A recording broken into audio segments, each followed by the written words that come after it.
Hello. Can I have a link to your... Oh. Oh. No, I was gonna ask for a link to your stream so I could look at chat too. Yeah, I can give it to you. Hello. Hello. Scuff it. At some point, I hear Amelie's getting better with Scuff. I'm soon gonna take the Scuff crown. Somebody has to take it over, you know. Stuff. Thank you. There you go. Hello, everyone. How's everyone doing today? Today we have Roxo, the raccoons. It is raccoons. Yay. I feel like I should have my little guy out. Yeah. Your tail too, or does your tail does it sway? Mine's physics based. Mine is as well, and it can also go fast if I wanted to. I don't know. Oh, but I forgot to go. Mine is set to like certain triggers, so it just goes down on its own. I don't know how to do animations, so I made it just physics based because when I was using a pay-to-use model, I found a tail asset that was like separate that I used as an item, and it was physics based, and I kind of just watched how it moved and tried to copy it, and I like doing it because then I'm like I do wiggles when I'm happy. I do wiggles when I'm happy, so it just automatically, I just wag the tail. The best quality, the wiggles. Oh, yes. But everyone who doesn't know, this is Roxo.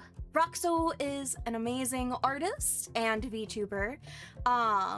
Has done a lot of randomizers. I believe one of the first streams I saw of his was... I know I've seen other ones, and I know I first saw you as me on someone's Tomodachi Island. Was it glasses? Yes, it was glasses. She gave me such a horrible outfit there.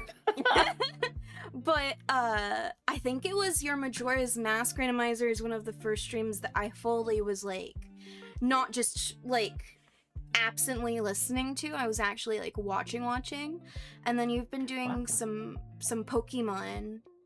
I love taking the same game and just playing it over and over, but putting it in a blender. It's fun. Yeah, I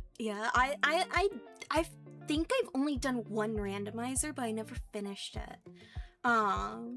So I always think it's cool when people do randomizers because I like seeing what happens and seeing all of the like the things that come about from it, like all of the randomizers can be things. brutal, but it also depends on the settings that you set for it. Yeah. I was gonna say something. Yeah, no, I'm letting you think. I can tell you're trying to cook up something. I'm letting you think. Now, okay. So, hold on. First, I have to pull up the tagline. I keep saying the tagline, and I always keep forgetting it. So for those of you who don't know, for the official start, before we fully get lost in the yapping, today's stream is what I like to call Ghosty Talks. Ghost, and then tea as in the beverage, talks, which is, you know, a glorious pun on my name. For those of you who haven't been listening to me talk about it all last week, Ghosty Talks is a casual yapping get-together to talk about not often discussed experiences, so those curious, or those who need something to relate to can hear them outside of heavy conversations and set boxes. You know, a lot of times when people talk about experiences with ADHD or chronic illness or, you know, all sorts of other kinds of like stigmatized things, it's always in a box or a heavy setting. You're not supposed to talk about it outside of like therapy or something like that. So it's like, or like with a doctor. So it's like a time for peer discussion, I guess you could say. Not medical advice. We are not medical professionals. No, we are your online therapists. We're as much welcome to Header Belp. We're as much online therapists as your local D&D group. I don't play D&D, full disclosure. Oh. That's honestly surprising. Most people I hear I've tried. D&D. I don't like it. I don't You like don't? it. My attention span is the problem. I get bored Okay. after an hour. Okay, see, this is okay. Okay. I have the same issue. What I do is I play online. So I have online groups. I don't play in person. And when it's always been online. I just after an hour I'm like, "Oh man, I want to do all these other things. I'm just sitting here." And then if I start multitasking, I can't focus on what's being said. So that's my problem. See, the thing that I will usually do is I used to roleplay while role-playing, because I do a lot of roleplay. Usually text roleplay, so what I'll do is I'll be in session, and then I'll be doing roleplay. But that was too distracting, so I stopped doing that, especially because the DM also was on the same stuff, and would be like, get off of the roleplay. But also, it's not just D&D. It's other kinds of like TTRPGs. For trees who's saying D&D is a mid TTRPG, which there are a lot of new good TTRPGs coming out. So I will give that. But what I will usually do is, there's a lot of ways that like can distract yourself. So I used to do some drawing sometimes. Or I'd play a game like Power Wash Simulator, where it's like I can have the stimulation without losing focus. See, the thing is, if I start doing that, if I start drawing or playing Power Wash, I lose focus. I can't hear what's being said at that point, so I'm like, That's so I just fair. stop playing. It's not like, because I think D&D itself is fun. The combat isn't really for me, but that's fine. I have massive respect for DMs, because that takes a lot of creativity. It's more so that I don't want to be disrespectful towards like the other players when I can feel myself lose focus and get bored. Even though the story is fun, it's just I'd rather be doing other stuff. Like that's kind of why I stopped playing. I don't want to annoy the others.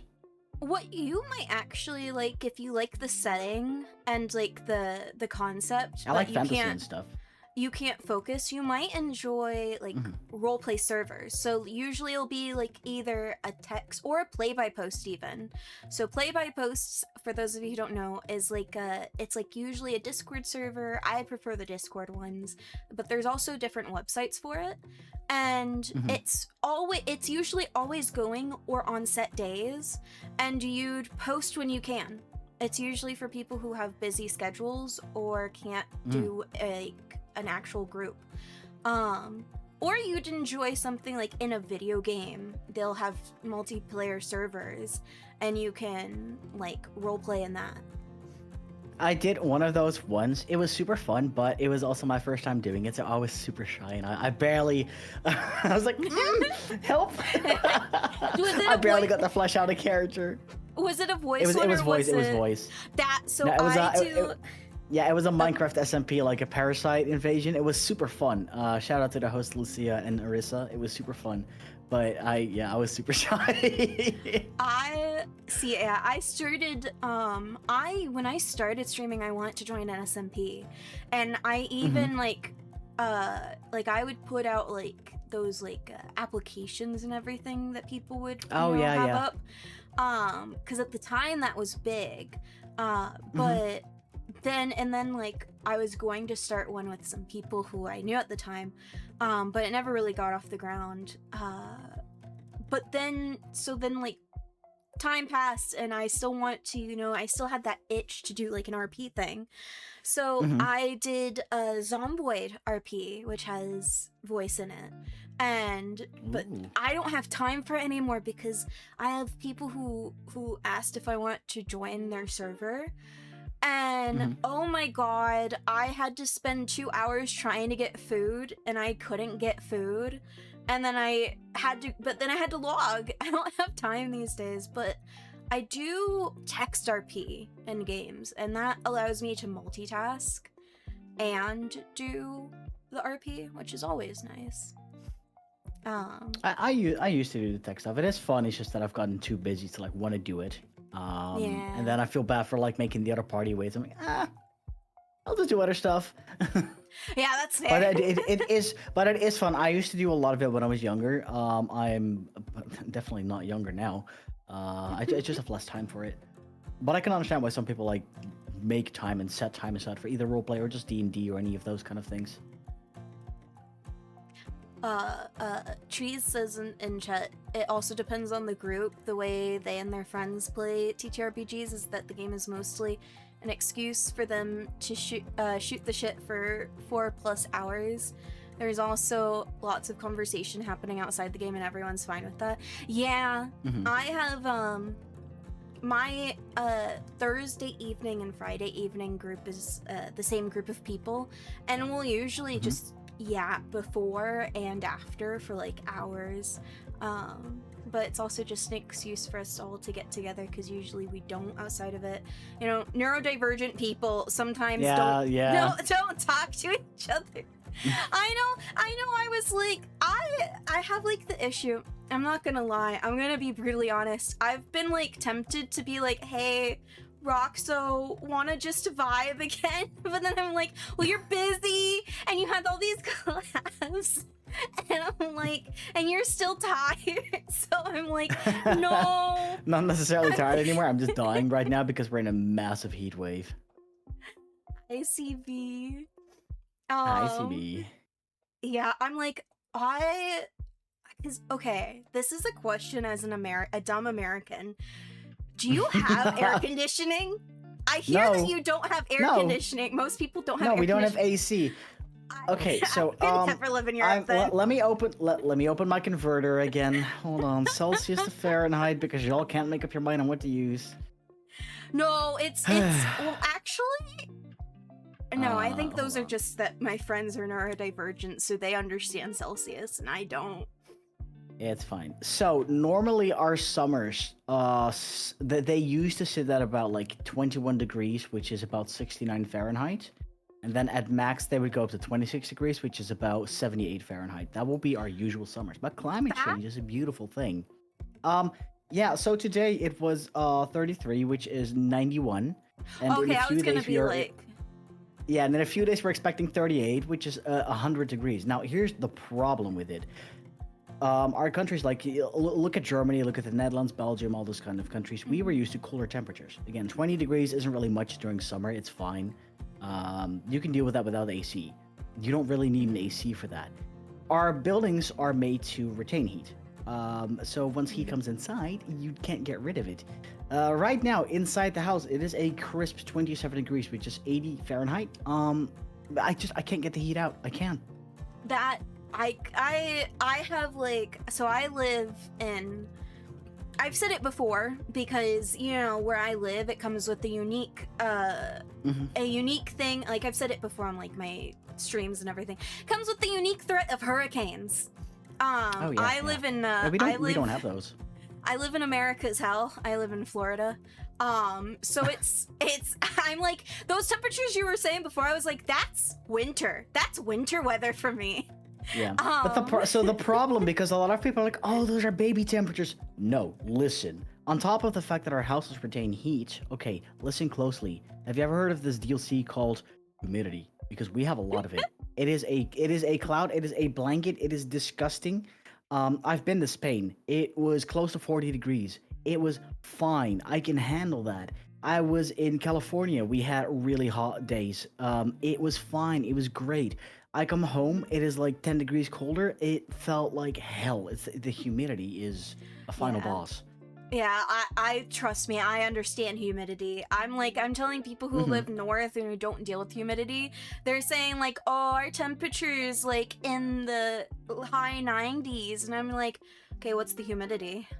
The humidity adds like 30 degrees. Is your humidity sitting at least 80? But speaking of, I had some questions I did want to ask because of the thing. Okay. I wrote them down. All right. But as you mentioned, you are European. I have not had the I've only spoken with English UK people who are, you know, European. I've not spoken with anyone, you know, outside of that. So I was curious, like, what is it like being like neurodivergent in like Europe? Is the healthcare better? So that's a really funny question. I can't answer that. I didn't get diagnosed as a kid. I do have a diagnosis, but getting that as an adult is a fucking nightmare. Actually, let me rephrase. What is swearing in your stream? Because otherwise I will tone it down. I'm 18 plus. Okay, no, I just want to be sure. Either way, I never got diagnosed as a kid. My mother is probably autistic. I have had conversations with her, and it is quite obviously she's some sort of neurodivergent. She just never got tested, and so everything that I did was completely normal to her. I don't know if my dad has anything, but my little brother on my dad's side, because my parents are split. He got diagnosed with ADHD, and so there is some stuff running in the family. I never got diagnosed until I got a hunch when I was at my end 20s, when I had some friends like tell me like, hey, maybe you've got this, maybe you've got that, because I was kind of like stuck between a rock and a hard place, or whatever the phrase is. Yeah, if you're trying to get that as an adult, it is really, really difficult because everything is just diagnosed for kids. And I go to my my doctor, and I need to get like a recommendation from him, like, oh, go to this place, and I go to that place, only to be told, no, we don't do adults. So go back on the wait list. Let your doctor call somebody else, and then he calls somebody else, and I get sent over there, and they're like, oh yeah, no, we're not allowed to handle this anymore. You gotta go back to your doctor, and he has to send you. They're like. You keep getting sent back and forth. So as an adult, I don't really know. I think healthcare wise, it is good. Like the moment that you're diagnosed and everything, they can give you the things. But I've been raw dog in life. I'm not on medication. I do know our healthcare like covers a lot of this kind of stuff. So if you do go on medication, I'm like 99% convinced it is covered. But I am not somebody who has the experience who can talk about that. I've just been dealing with the struggle of going from left to right, Honestly, before I can actually get something going. The joys of bureaucracy, but I mean that is something I didn't know. Like I know that like I haven't had insurance, but I have done, you know, the whole shopping for therapists, so I can know what insurance to get. Because I don't have it official like autism, but I know that I'm like probably certainly autistic. Some neurospicy. Yeah, I have ADHD diagnosed because that was as a kid thing. And I have like anxiety and everything diagnosed as well. But there's a bunch of other stuff I also want. But they'll have like, you can look up like psychologists in your area, and it'll show you their specialties and like what they focus on. And I'm like, that's interesting. They don't have that like where you're at and like the Netherlands. And it's like we always hear over here that you guys have better healthcare, and like, yeah, you guys have long wait periods, but it's in that aspect, like it is good because I can go to my GP and talk to him and be like, hey, so this is stuff I want to get looked into, and he can like look at stuff himself, like, all right, I can send you over here, I can send you over here. But if you have ideas yourself, like, I would like to go to this clinic, or I would like to go over there, like, sure, he will write me a letter and I can go over there. Like, that's not a problem at all. It's just that getting this stuff done as an adult, and especially lately, stuff's been changing because we went from you have ADHD and ADD to ADD doesn't exist. It's the same thing. It's just an umbrella term. Everything's constantly been changing. But like healthcare wise, it is really good because I've had surgeries. I haven't had to pay a single thing. I'm not afraid of going to the dentist. I'm not afraid of going to my GP. I'm not like I pay my healthcare. That's about it. I pay it every month, but if I have to go to the hospital for something, I do not see like a 10,000 or 50,000 euro bill for something. Like, that's all completely covered. Yeah, like I personally right now, because I have some health concerns, I'm looking at like free clinics, because if you go to something without insurance, you have to pay like an arm and a leg and everything, and it's like, yeah, I've heard that people are afraid to go to the dentist for those reasons as well. Yeah, like having to like pay out of pocket and stuff. like there's, even if you have insurance, you still have to pay out of pocket at times. Jesus. And yeah, it's like if you have insurance, sometimes, because I used to do work where I would, Hmm. it wasn't insurance, but it was like close to that, and in your benefits, like your Hmm. healthcare benefits, and like it would be, you have to pay a certain amount in order to get, like, in order to get some like money put towards it. You had to pay, like, or you had to pay a certain amount out of pocket in order to access your benefits. And sometimes Oh people my wouldn't even god. access that. Like there were times where, and like you could put money in to have to be able to use, and if you don't use it by the end of the year, then it's gone forever. And there would be people who would call in who would be like, hey, I'm struggling to figure out how to use this money and everything, or how to get appointments and everything. Is Hmm. there like will this carry over? And it's like, no, it won't. And it's just a nightmare here. And I can I'm imagine. like, and that's not even going into like the stigma part of all of the Hmm. healthcare. Like for me, I have it confirmed by a professional that I have Hmm. OSD-1B. However, I got that confirmation about a month before I lost my insurance. And the Hmm. policy of the, like, I found these people because they had, the qualifications for like DID and OSDD and everything. Hmm. Their practice, like, it's not just like them as a therapist, it is like the place they were practicing, like the place they were with. Their Yeah. policy is that you had to be seeing that therapist for a year regularly in order to get it officially in your like paperwork, Huh. the diagnosis. And that is Hmm. not just, other systems I've talked to have like said the same thing, Yeah. of like you have to talk to your person for a year before they'll even like write it down on your records. And so Damn. it's like and there's some people who are like, they don't want it even on like their records or anything, because it's illegal, but there's still loopholes and they can lose their jobs, they could not get jobs. And Damn. it's, yeah. And there's a lot of stuff that like mental health influences other things here.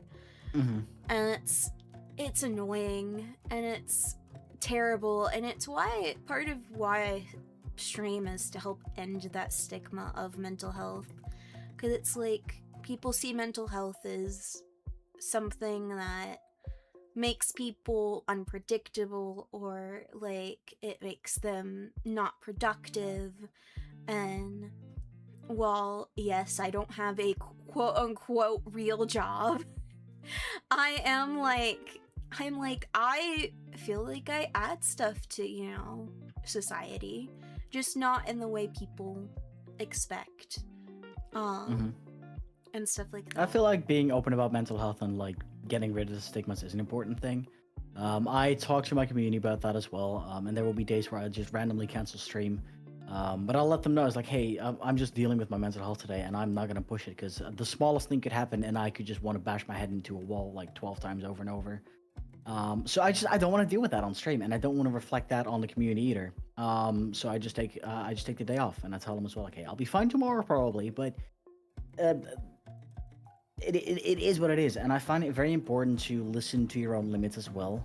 Like if you feel like you're having a bad day, don't push yourself to do stuff. I think in today's day and age, it's more accepted, obviously, as it was 20 years ago. I guess for those who don't know, I'm 32. I've gone through a lot of like changes in life. I grew up with the old ass phone and the dial-up internet, but now you didn't have your own like a mobile phone until you were 18 or something, and now there's kids age 6 that walk around with a fucking pocket brick in their it's crazy. But again, when I was like 10, 15, therapy and depression and mental health weren't really looked at as a real thing. It was more like, oh, you're lazy. Just smile, forehead. And now it's like, okay, it is a real thing, and some people still look at you like, hmm. But overall, it is more accepted. So yeah, I think being open about it and just talking about it is helpful and does kind of remove that stigma a bit more. I think yeah, a lot mental health is a lot more accepted. Also, I'm so sorry for people who are in ads right now. It doesn't let me snooze it. It doesn't let me snooze for some reason. But yeah, like I think things are a lot more accepted, especially stuff like ADHD and those like quote unquote manageable or like what's the word I want to use? Like it's not just productive, but like kind of that realm of thinking of like it's not quote unquote disruptive when people like have medication, like the things that are easily medicated and can like get like dealt with like that. I am not gonna say my age, but I grew up at a time where people didn't have phones as a teenager, or like a preteen. I did have a phone as a teenager, but it was not the kind of like iPhones and tablets you see today. Oh no. But very much I think that things have changed a lot.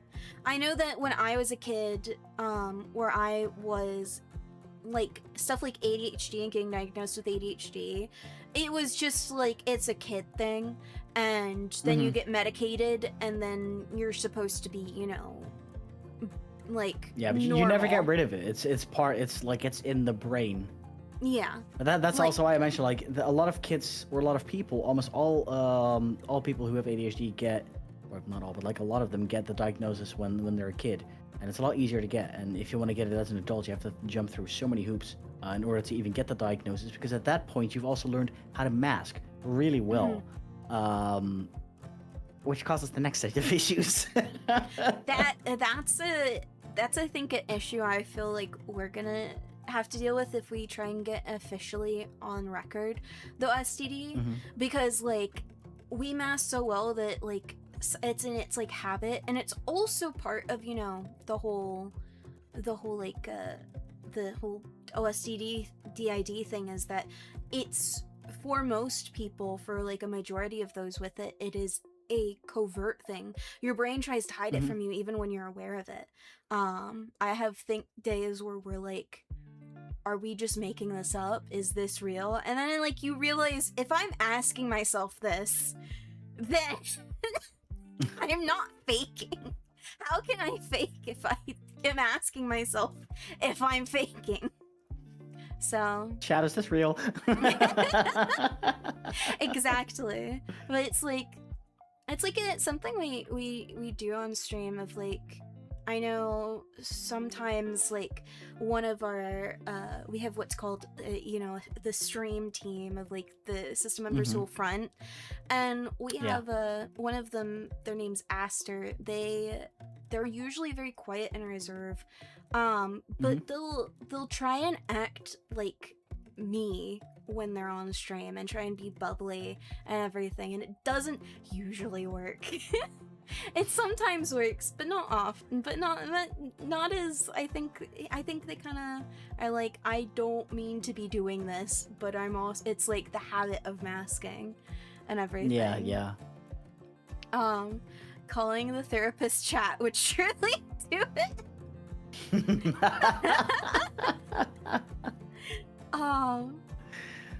But you mentioned taking days off and everything because of mental health. That's why I took like 6 months off. I went from like November to April on a hiatus because I was like I was so burnt out, and I just was like, I was at a point where I was like, nothing seems fun anymore, and I didn't like, even when I stopped streaming, I like didn't do anything. I went from like waking up just to stream and then like going back to sleep to then getting up and kind of just, or like sleeping for like a long period of time, and then finally like doing things and like bettering myself and stuff. And it really helps to take, like, if you need time to give yourself a break. If you need a break, take it.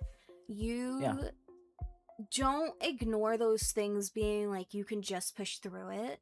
Like, Hmm. do the thing. Sometimes it's beneficial to push through it.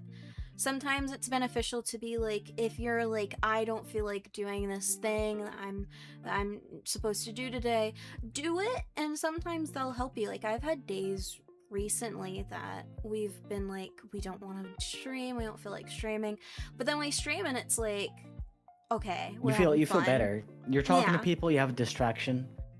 Oh no, I do the same. Like sometimes I'll push through it anyway. And I will absolutely feel better. And I feel the days that I don't push through it, I would feel better if I would have. But I just don't have the energy to push forward. But it Mhm. sometimes it's just good to step past your own boundaries at that point.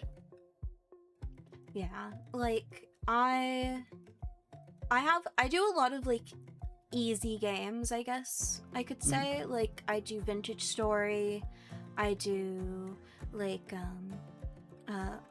we're doing, I think we were doing Thrifty Business, but I've kind of taken that out of rotation. The only game that I have not returned to is Subnautica, because Subnautica Ah. scares me. People have called it cozy because you can base build in it, but not every base building Mhm. game is a cozy game or a comfy game. I'm scared of deep water, I'm scared of the dark, and I'm scared of big monsters. You put all that together in one game and I'm scared and terrified. Yeah, I feel like Subnautica isn't scary. I haven't played it myself, but I've watched stuff. I don't think I would have issues with it, but it's because I don't really have that fear. Like I understand the like fear of the deep ocean. What is it? Thalassophobia, I think. Uh-huh. I do feel that like I wouldn't want to be out in the ocean or stuff, but in video games like with Subnautica, it doesn't get to me. But I do understand the feeling of like dark areas and like suspense and things creeping up on you. Like I'm a Mhm. weenie. I'm a weenie. I get it. I I have the thing with you of like the in video games the deep ocean is okay. For me, Hmm. like certain depiction, like I think we've talked about it before. For me it's certain depictions of like cartoony or like fictionalized spiders is okay. But I know that's Oh not the yeah. case for you.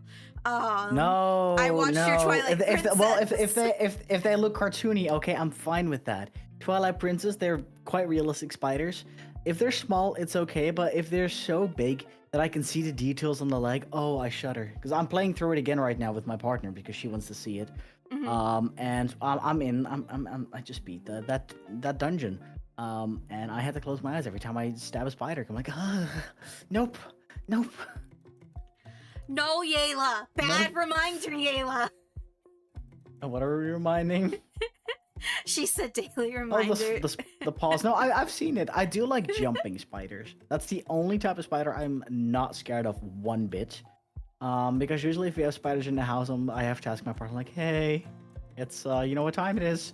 I have to get help. But we had a jumping spider in the house recently, and she was like, oh, do you need me to get rid of it? And I'm like, no, that's a jumping spider. And she didn't realize it until then. I'm like, oh no, I can do it. I can take it out. So I took it out with a glass cup, obviously, and a paper underneath it. But she was like, you're essentially touching a spider. Holy moly! I'm like, yep, that's the only one. That's the only one. I had they also moved their limbs with natural hydraulics. That's interesting. Um I had Learning more about spiders isn't gonna make me appreciative of them. I still yeah, think they're no. scary. I know they're good for what they do. They can do that 5 kilometers away from me. I would Yeah, catch no, my own flies and mosquitoes. so I have a policy because I include daddy longlegs in, you know, the spider category. Yeah. Yep. Yep. I have a policy. If they're in my room, they die. If they're out of my room, as long as they're away from me, because we had a daddy longlegs that was in an area that didn't like no one really went towards in the bathroom. And I named him, which means he can't die. I named him Gregory. Because I think I had just Good watched... job, Gregory. Yep, that's why I had watched whatever Five Nights at Nev. Freddy that is. And so his name was Security breach. Gregory. I love that. He couldn't die. He was in a fine area and he never moved, to the point where I was like, he might just be dead. Then he vanished and he probably is dead now. And so he was fine. He was out of the way. He was like, there was a daddy long legs once in the sink. I was like, okay, buddy, you chose death. And he got washed away because he didn't move. Oh, shout out to Gregory. I hope he's having a good life in the afterlife. Yeah, well, this was before Gregory. Or no, that was after Gregory. Gregory already vanished by that time. It might have been one of Gregory's offspring. But then there was the other week, there were 2 daddy long legs in my room. One was under my desk. One, there's a second one. One was under my desk. Sorry, my model keeps messing up too. I have an itch on my nose that won't go away. You're fine. If you see me like go sideways and just, I'm drinking, so welcome to VTubers. But I had one under my desk and I killed it. There was one by I have a rolling cart against my wall beside my desk as well to help me have more space. And then I think that was maybe the one that was under my desk. I don't know. It was either 2 or 3 I killed in like the span of like 3 days. And then after I killed the one under my desk, I was like looking around to see, and I saw one by my like bed over where I've put like clothes. Because I have I live in a very small place. I have to have like regular clothes I use. They're just on this like bench at the like foot of my bed. And there's house clothes and there's outside clothes. And so I like it was like there, and there was like all this webbing on the clothing. There's this dead ant and everything, and I'm like, I just cleaned it all up, and I'm just like, I can't. I haven't seen any since, but I mean, I was worried that, so for the past like time we've been here, we've always had what I call the ant wars every summer. Haven't seen any ants, so I was so afraid that we were gonna have the daddy long legs war. I was gonna be like, I can't do that. I can't. The mini spiders. You're fine with spiders? You draw the line at 8 legs though? No, I can't even imagine anything with more legs. I don't think I live in a place where those are. I don't think I've really ever seen them, like the big centipedes. I don't think we have them, and if we do, not in the area where I live at least. No, I can't. I'm someone who very much is like, I will get paralyzed by my phobias, and then it's one of the reasons why I'm like wondering if it's part of my anxiety or if I have OCD. Because I don't have the cleaning part of OCD, but I think I have the like constant fixation of like OCD. So like I'll be like, oh, where like there's you notice that something's off instantly. There's like the tiniest dot on your ceiling. You're like, that's a bug. And other people are like, how do you notice that? I'm like, yeah, it's off. It's different. Yeah, like I will. Is this the part where I find out that I have that too, or because I do have the cleaning part? But I also, the moment something's wrong or out of place, I will instantly notice it. I don't have the cleaning part. Some of it might also be autism. There's a lot of comorbidities and fats. There's a lot of comorbidities, so with a lot of different things. And I used to consider going psychology major.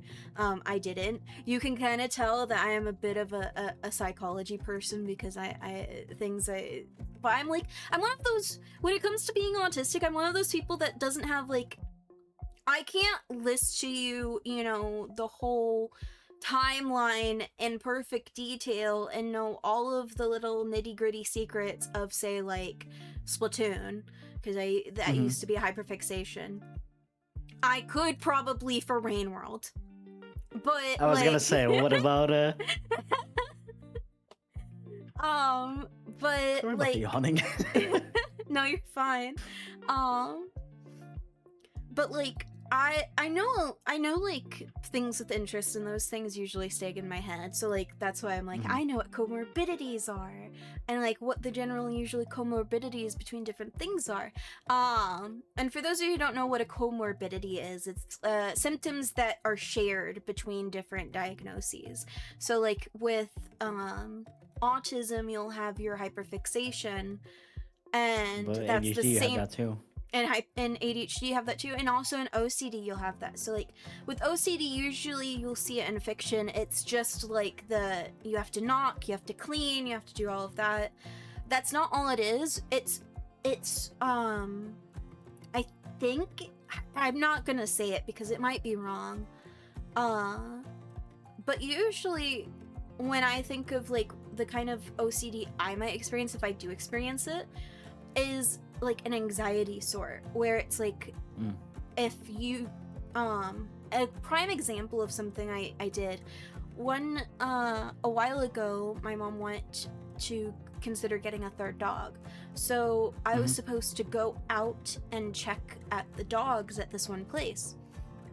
I had to leave the two we currently have behind.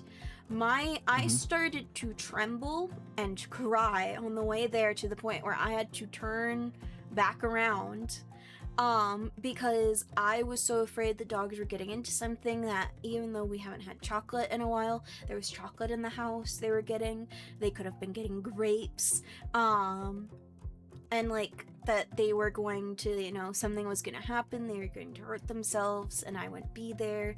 So I had to turn back around and go see them and everything.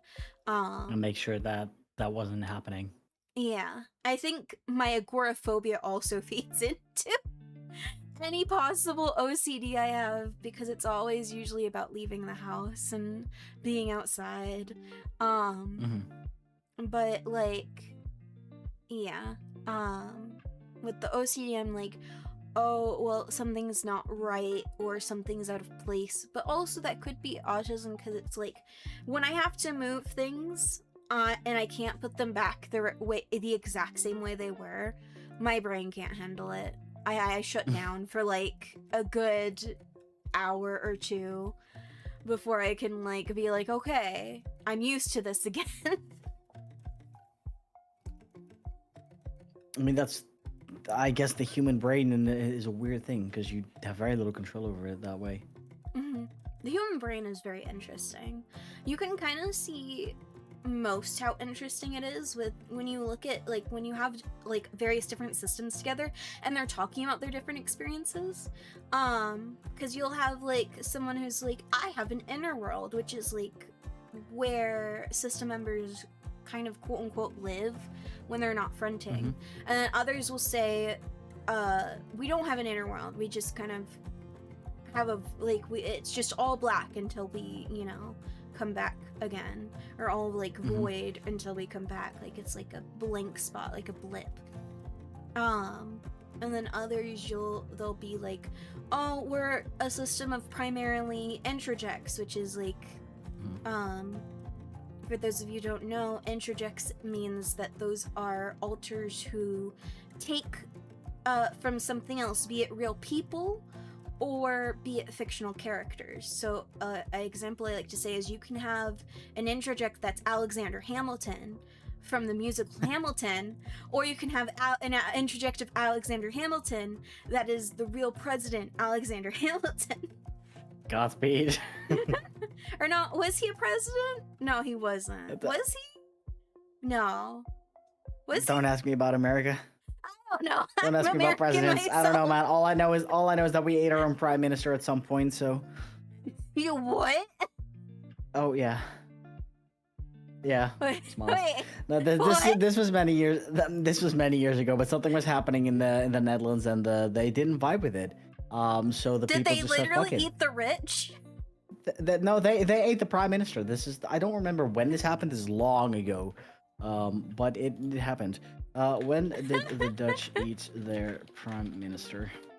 The Dutch lynched or partially consumed their head of government, Grand Pensioner Johan de Witt, who functioned much like a prime minister, on August 20, 1672. Oh my gosh. Yeah. So eat the rich, literally. Yeah, yeah. Yummy. Scrumptious. Um, now, we've been talking about mental health a lot, but um, we're both of us here fall under a certain umbrella, of the trans umbrella.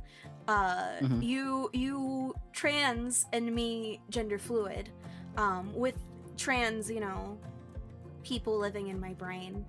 Um, now I know what that's like here. What is that like for you in the Netherlands? For me, I kind of like, I kind of had a hunch when I was about, I want to say like 10 to 12. Um, Mm-hmm. I was sure about it. Well, I wasn't really sure. At the time, I guess looking back at it, I was sure of it when I was about 16, 15. That's when I was at my most depressed. Mm-hmm. Um, and then when I really figured out, like, oh, this is kind of causing it, I think I was 18, and I came out for it, I think, when I was 19, in person, something like that. And so the first step of action was, talking to your parents, talk to the people around you. And I had to go see my GP, my doctor, about it. Like, hey, so this is what's going on with me. What can I, like, is there anything we can do about that? And like I said, he could point me anywhere, but I did my research and I was like, I kind of want to go here and there because, um, when I went, that also was like 13 years ago almost. So stuff was very different, and it's not like it was super well known. So most people were like, "Oh, you want to change stuff? Do you want to go to like a plastic surgeon?" I'm like, "No, I want to, I want to follow this trajectory where I can get like medication and stuff. And there's a hospital in Amsterdam where I can go to, even though it's far from me. I can go there." And he's like, "Okay, if you want to go there, I'll write you a letter." So I went onto a wait list because we do have a bunch of wait lists for everything, and I think I had to wait 3 to 6 months before they got back to me. But I got an invitation, and you kind of get like an interview to see like, okay, who are you as a person? What's going on with you? And I don't know if it's the same everywhere, but where I went, it's called the VUMC. They had that interview, and they kind of went to they keep letting you come back, I think once every 2 months, something like that. Just have like a little therapy session with you, essentially, just to see what are you going through. Is this really dysphoria that you're experiencing? Are you not gonna jump into something and might possibly regret it later? Or are there other things we can help you with? Maybe this isn't dysphoria that you're feeling, but it's mentally something else, like some other mental health disorder thing that we can help with. But once they're sure about that, they can greenlight you. And they did that after, I think, 10 months for me. They greenlit Mm-hmm. me. Usually it takes about a year, so it was like normal times. And when that happens, you are allowed to start your medication. And we had 3 different types of medication at that point. You had, which doesn't exist anymore, but you had an oral one which you could take. But I didn't take it because I had a really bad ED, and so I didn't want to have to take medication that wasn't going to stay in anyway. There were injections, and I don't really fuck with needles. So my next best option was gel, and you can just rub that on your thighs or in your stomach or in your shoulders. And I went with that for a couple of years. And if you want to just stick to the medication and not go for any surgeries, then that's the end of the line. They just get you your medication, and when you're close to running out, you give them a call, and they will send some new stuff to your pharmacy. So I can just always pick it up after a couple months when I need new stuff. But for me, I did know I wanted top surgery, so I, went back to my therapist at the clinic, be like, hey, so this is what I want. I'm sure about it. They will tell you about everything that goes into it, the different procedures. You were invited into. They had sort of like I guess a TED talk, like I'm not really sure how to call it, but either way, they get a bunch of people there, and they will talk about like everything that goes into it, before it happens, aftercare, just the whole big shebang, like an info day, I guess. And that way you can make up like, okay, what do I want to do? Do I want to go for just top, like mastectomy, or do I, would I like to get my uterus removed? That whole thing. And when you know what you want, you can talk to your therapist about it. And the consult. Yeah, I guess that was kind of a consultation because there were more people, and it wasn't just like trans man, because there was just everybody under the trans umbrella, because they were talking about different stuff. It's just information for everyone, which is good to know. Mhm. But yeah, for me, it was just I wanted a mastectomy, and they were like, okay, these clinics offer it. You can look into it yourself to see if there's any you really want, or we can do it for you. So obviously, I looked at like what's around, which ones have like good reviews, and when the choice was made, I went on a wait list again, and I think that was a year, something like that. And then they called me in, and then I could go for that. But like, it's usually just a lot of waiting, but the care itself I was given was good. They didn't force me into anything. If there's stuff that I didn't want to do, then I could just say no to it, which they advised me, and I regret not doing it. They advised me to, they had sort of like a group therapy thing. It's not really therapy, but it's kind of a get together where you can go with other transgender people, whether it's trans men or trans women or non binary, and you can talk about your experiences and kind of like get to know other people who are like you in a way. Mhm. I never did that because I felt it wasn't necessary. I'm me. I don't really. Why do I need to learn, or why do I need to meet new people? I didn't want to go through that. Now, many years later, I realized it actually is nice to know people who are kind of in the same boat as you. Just because it's nice to be able to talk about experiences. Um, so yeah, I always recommend it now. Like, hey, if they recommend it to you, again, it's your own choice. But I would say yes, go. And if you don't fuck with it, then just don't go anymore. Like that. I regret not going. I will say that. But Yeah. the care has always been the care has always been good. The whole like everything's been fine, and I recently changed medication. I think like 2 years ago. I do have injections now. I go to my GP once every 3 months. I get a nice shot in my butt. But that's about it. It's really easy. I haven't had no complications or anything. I want to say the care's been good. So Yeah. I've off and on considered, like I am someone who, yes, Yayla, Yayla, if you say my name with 3 dots, I think something's weird. They want to Oh, head no. pat you. Hold on. Wait, Wait, no, use no, no, the- wait, use wait. the- I might have a thing. Oh, wait. Whoa! I turned on a different thing. Hold on. I don't know if it's gonna work. It might work. Everything became glowy. Wait, did that show up on your end too, or no? No, I didn't see Ooh, it. everything is glowy. This is sick. I gotta take a screenshot for you then. Okay, sorry, I'm getting Yeah, distracted. but show me. You look really cool. The little guy you're holding looks creepy. Like the eyes. Oh, did you set Um, it so that it's glowing on like? Yeah, Oh, yeah. yeah, I set things up. I should show you a picture I have where I made everything all completely dark, and I was like, this is what you guys Mhm. this is what you guys I see. don't know if this is when- showing that in I've the got a night. hand. I've got the pats. Is this working? I don't think so. It's not showing up. Okay, well I guess I just gotta drag it then. Hold on. I'll do an Hold item on, no. thing. Is this hand showing? I've got a hand. There's a hand on screen. Is it not? No, we don't see No, it. I guess it's because you don't have the thing turned on that I showed you. Because otherwise you could see Oh. items. Maybe I don't. Oh wait, no, I see it now. It's so. Oh, it's on your model. It's on your Yeah. model. We're fanning each other. I think is it moving the thing? Yep, Yours? yeah. I can't remove it anymore. You're gonna have to remove it yourself. You're gonna have to remove yourself. Head pads. I do not but like being touched, but you may have the headpad for once.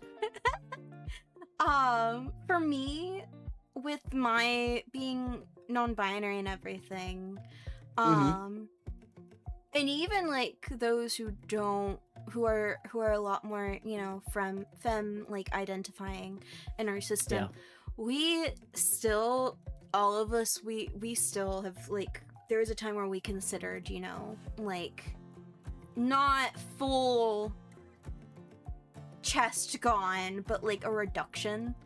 And it's like we've looked at binders for like years, and it's always like then Binders, looking at reviews, definitely, definitely do good research on them because some do more harm than good. I've been wearing I had binders for years. Do not miss them. Fuck those things. Was great after surgery where I had to wear it for 6 weeks straight, even when going to bed. But that's a compression thing. It's just for surgery. Yeah, no, I do not miss it. Just do good research if you do want them. You're only allowed to wear them certain hours a week, or sorry, a day. It can mess with your ribs and everything. So Yeah. some people are like, oh, I'll just get a nice cheap binder. Yeah, about that. About that. Yeah, I've seen stuff with like tape and like Yeah, there's not a lot just of there's binders but like other alternatives, and I'm like, I don't know. I never know. And it's like, I don't know anymore either because as time goes on, thankfully stuff is more accessible and there's more things like trans tape and other things. I don't know anything about it, man. I had surgery I think 10 years ago. I haven't had a need for a binder for a long time or any of those things. The only thing I need is what is it, wax or Veet hair removal at this point, but yeah. uh, I haven't gone through any, like transitionary things myself. mhm. It's all more of just like, I know that I'm, gender is like a river and it Yeah. goes up and down. Yeah, because even then you can identify as one thing, and then 3 years later, you're like, For example, you could identify as bisexual. You can go from straight to bisexual to thinking, oh, actually no, I'm lesbian, or actually no, I'm gay. And then you can go back to like it's fluid. It can change, and that's fine because life is all about finding out who you are as a person, and there's nothing wrong with changing your labels as well. It's Yeah. whatever works for you, you know. Also, Trees, thank you for the 3 gifted. Let's go. After the yap, I do a little like improvised song Thank with you. an instrument I cannot play. Oh, nice. I will play the kalimba or the automaton. One of them sounds way better than the other. The kalimba does sound beautiful, and the automaton sounds like hell. I have one, so and I would join you, but I can't. My cats hate it. The moment I turn that thing on and play one note, they start yelling at me. So it's the same with my ocarina. They do not like it when I play it. I want an ocarina. I've looked at one, but I just haven't. I have the gotten one. Ocarina of Time one. Yes. That was that actually wasn't my first Zelda game, surprisingly. It was Twilight Princess. That's why I was like, when I saw you playing it, I was like, I am tuning in every single time I can. It is such a good game. I'm playing it again right now, just not on stream. ADHD moment. But yeah, no, with the transition and everything, I haven't gone through a process myself, but I have heard of people who have, and I've heard of people who have done it who, like, as I'm pretty sure you've heard, America, things are getting hard for like yes, trans yes. people. And I started to hear a lot of, before all of that happened, people who I was, friends with, they would be like, they were getting a lot of pushback with stuff of like their medication and like surgeries and stuff, because they're like, they had and especially I would hear it when I was in system spaces where people who are diagnosed as systems, and like there was a big thing like a few years back where a lot of system spaces I would be in, they would say, don't get diagnosed as a DID or OSDD, especially if you're trans, because they will use that against you, and you can't transition if you're a system, because they'll be like, well, it's because of mental health that you think this and all of that. Some places it wasn't. I know some people who, they have transitioned and everything, who are systems. But there are some people who I would see posting and they'd be like, they can't do one thing because of another. And it's like, this is why I'm like, I think that it's very important to talk about not just mental health and other, like, long, like, things that people experience, but also like the ways that those experiences cross and everything. Like, being a system for me makes it very hard for me to talk about all of my experiences with being LGBT, because Mm-hmm. it's difficult, because it's like one moment I'm like, yeah, I'm very sapphic, and then the other moment is like, I don't like people at all that way. And Understandable. I like everyone, but I also despise everyone. I'm like, That's my take. and then you have like, you know, me working on myself. I consider, you know, how trauma has impacted, you know, me, and I'm like, Mm-hmm. maybe, you know, it's kind of where I always knew it was like, I know that for certain I'm demi like sexual, so like I'm on the ace spectrum. I'm not on the arrow spectrum, but I am on the ace spectrum, and it's like, well, you've heard hell as being described as simply other people. Bubblingham's said that in chat. But I've like, I'm like, there are things of like, I've had partners, and every time it like comes up, like, you know, things of intimacy, I'm like, I'm not as interested in that as just like having a life partner. I'm like, and that's why like I started looking into what's called like queer platonic relationships, which is like what a lot of ace arrow people will do, where it's just a friend who is their life partner. They will live together, they'll plan, you know, lives together.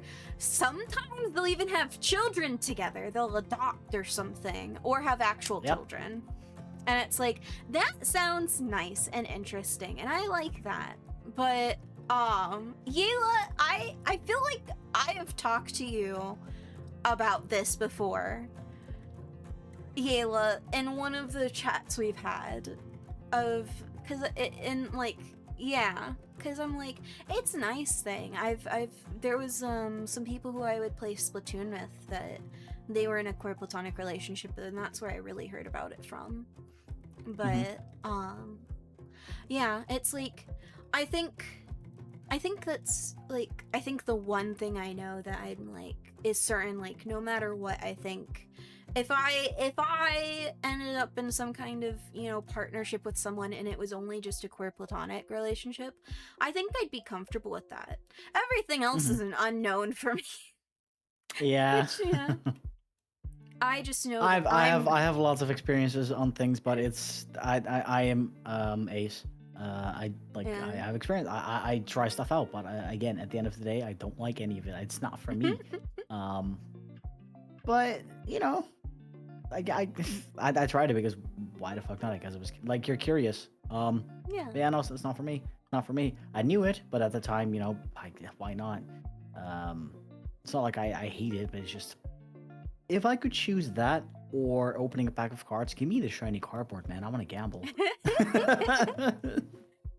I have some things that are very known, and then some things that are very not. We have some of us who, like, in the system is like, yes, they know what they are, they know everything. But then there's some who are like me, I'm just like, I know kinda, and then I also don't know. And it's like, I think it's also, and this is gonna be a system thing that some people, I know that is not a really talked about thing with systems, unless it's in a system space, but system members within the system will date each other. But then the system will also date someone in what, you know, systems will call the external, which is, you know, you and me, we're talking, and like the external. And then you'll have like the internal, which is everything internalized and stuff.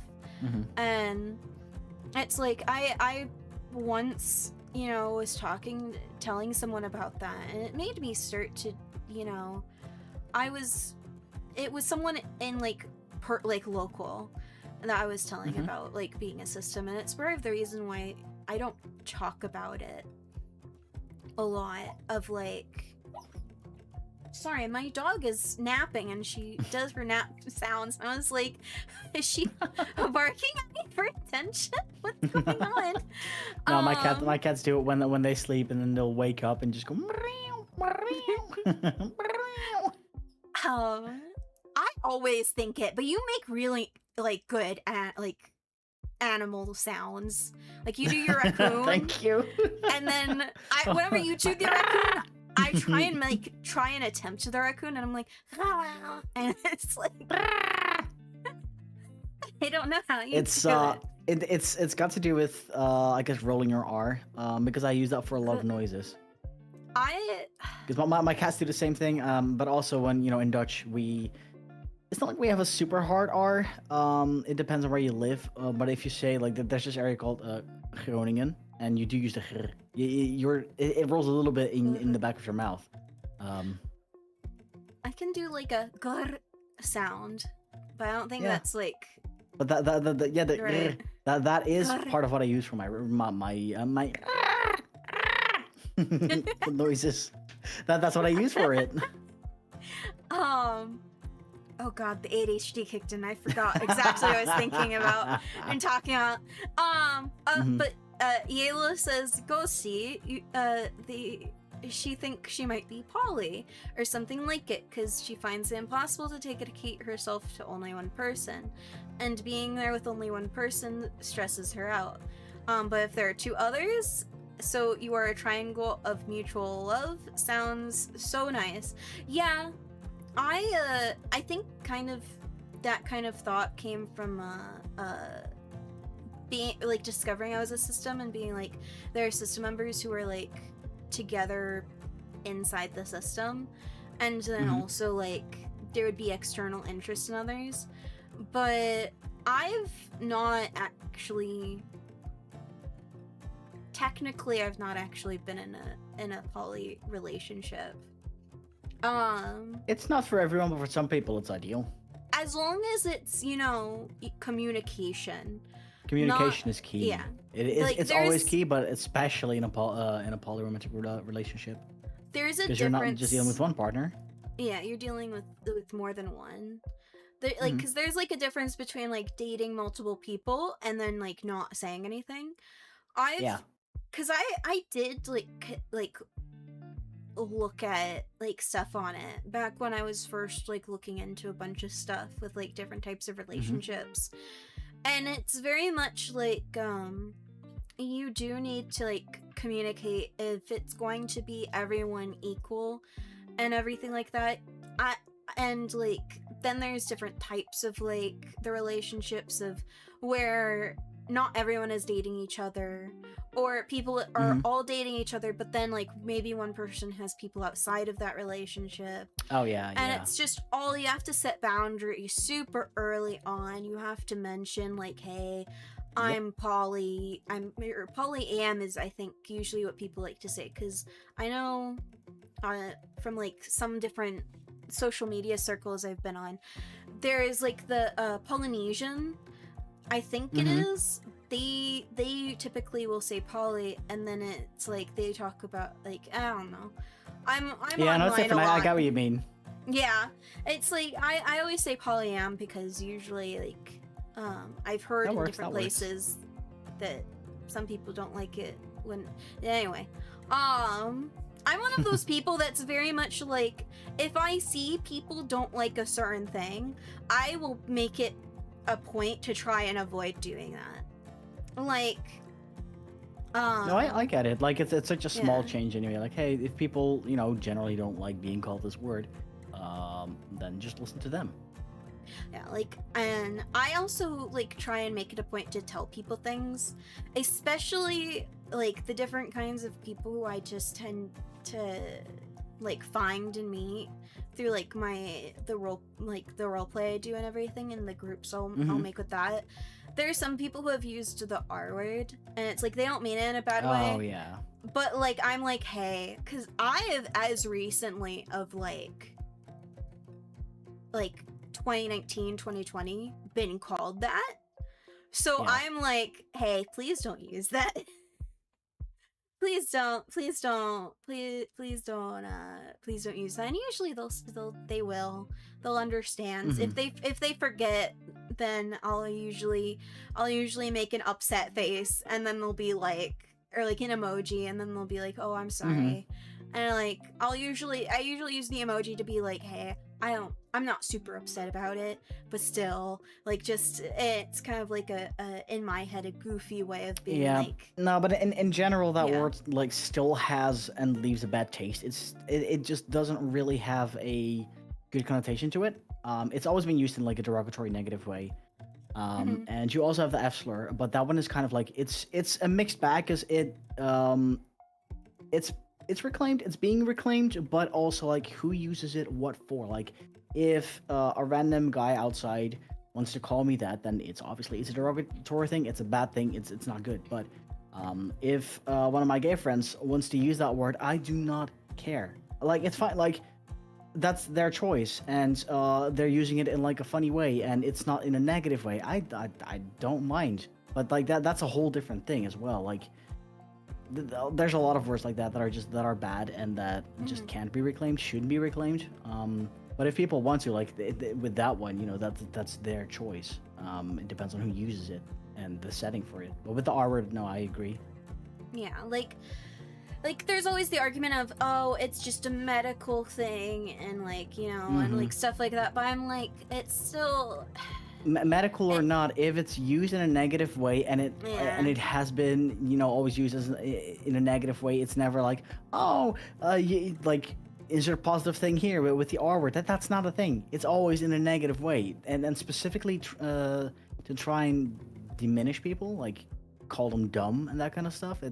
No, Yeah, no. like as you said, there's some things that can be reclaimed, but then there's other Hmm. things that I don't think can be. There are things Yeah. that also I have learned that are like bad things, and Hmm. like I'm like I try and like make it a point to not say those things, even if Hmm. sometimes it's hard. Because it's never been known to be a bad thing until like it's been Yeah. said. No, Um, but that's the same thing. You have Inuit, and then you have the word Eskimo, and the second one was used by a lot of people for a long time until it became more widespread information. Like, hey, can you maybe not use that word? mhm. Um, that's like one of those examples. And for me as well, like I don't speak English as my mother language, and you have the word raccoon, very funny, very cute. I was not aware that part of raccoon is a slur. The last part specifically, it's not very it's not a very commonly used one anymore. Thank goodness, but Yeah. it still is a slur. And so, while some people don't know, I didn't know it at first either until somebody told me. I'm like, oh, okay, thank you. I learned this. I will avoid that. But sometimes people will come and chat and just they're just participating, and instead of typing raccoon, they make it smaller. But they are also not aware of that. Like, hey, casual reminder to maybe look that word up. Yeah, like It's not a good I word. mean, I didn't know that either, Yeah, and because I before didn't I my didn't either until again because that word it's not very used anymore. Just because it's not very used anymore, like it's also not like it's necessarily been reclaimed. It still has negative connotations stuck to it. Like, you know what? I think I'll avoid it. I think I'm best off avoiding it. I'll just say raccoon. That's fine. yeah, I became a raccoon like a few years ago. I wasn't always a raccoon, but like so I didn't realize that technically I'm not fully I was a raccoon for like a period. Now I'm like a cryptid.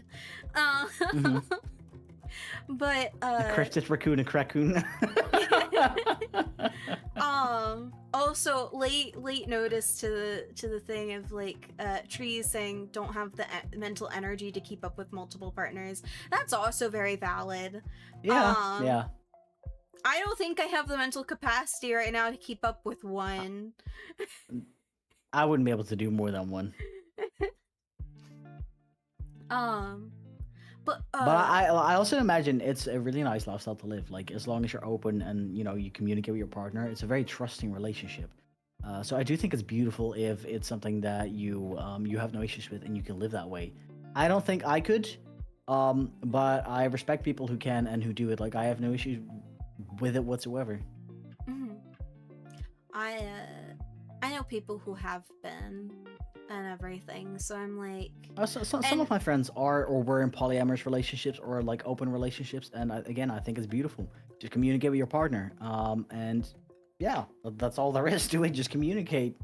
It's got to be really nice and freeing to be able to live that way without, really dealing with like the jealousy. Mm. I think there's always gonna be jealousy. I feel like that's just part of Yeah, human to a certain nature. way, but again, yeah, but again, the communication is part of it, and I think it's much less of a play there than it is if you take your stereotypical cis heterosexual couple where yeah, I don't want my girl to hang out with her former ex because he's a dude, or I don't want her to, like, because they're insecure about it, or the other way around where like, yeah, no, my boyfriend can't hang out with other women. Like, why? My best friend is a woman. Yeah. That doesn't mean that I want to do things with her. The other way around, where her boyfriend or fiance is like, he doesn't care that she hangs out with me.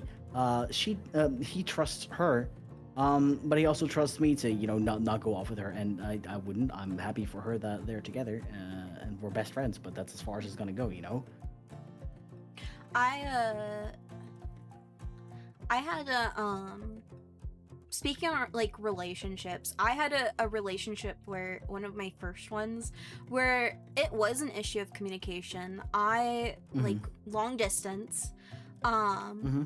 But they're very busy, which yeah, I understand being very busy. But it was like at a Mm-hmm. point where I was like, we're not talking for like a few days, and I'm like, can I please at least get like a good morning or Yeah. something? And they were like, no, No, you're that's being too understandable. clingy. And I was like, okay.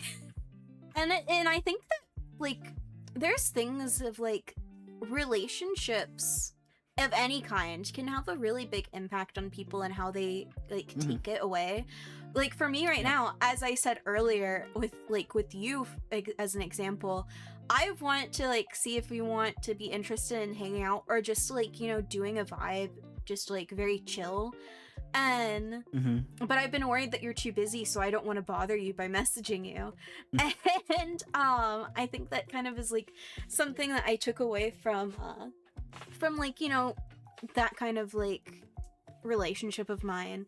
And I think Mm-hmm. there's only one person who I regularly talk to daily, and most of the conversation is good morning. We just send each other good morning messages, and it's nice, and it helps me be like, okay, I have someone who you know Yeah. they care and everything.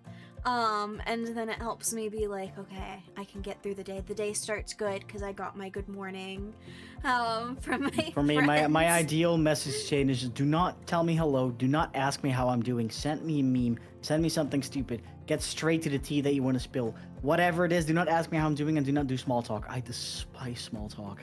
See, There was a time in my life where the moment somebody would tell me, hi, how are you? I would just not respond because the conversation was, hi, how are you? Good, how are you? Good. End of conversation. see, Hate that. I'm a very anxious person, so I will always start off with a hi. And then Mhm. I will be like, I hope you're doing well. And then I think with you, I was like, hey, like I would like to hang out. And then I mentioned like having the idea of the ghosty talk and everything. And Yeah. you were the first one I messaged with it back when it was just going to be about mental health, and now it's about just like various different kinds of experiences, because I've been looking at other people and being like, okay, who would I like to talk to? And like there's Mhm. people who like they have chronic illness, they have other disabilities, and I'm like, that doesn't fall under just like mental health. And like Mhm. we've been talking also about the LGBT kind of like experience and stuff like that. Yeah. But it's like whenever I talk to people, I have like that autism thing of like I can't talk to a person unless I have like a thing. So that's kind of also why I'm like text messaging is difficult. And that's why Mhm. I'm like, I kind of am like, hey, I'm considering being like, hey, would you just like to vibe in a VC? We're going to just do our own thing and be silent most of the time to the point we forget we're in a call. But then we'll Mhm. talk and then we'll yap and it'll be fun too. Or just watch a Yeah. show.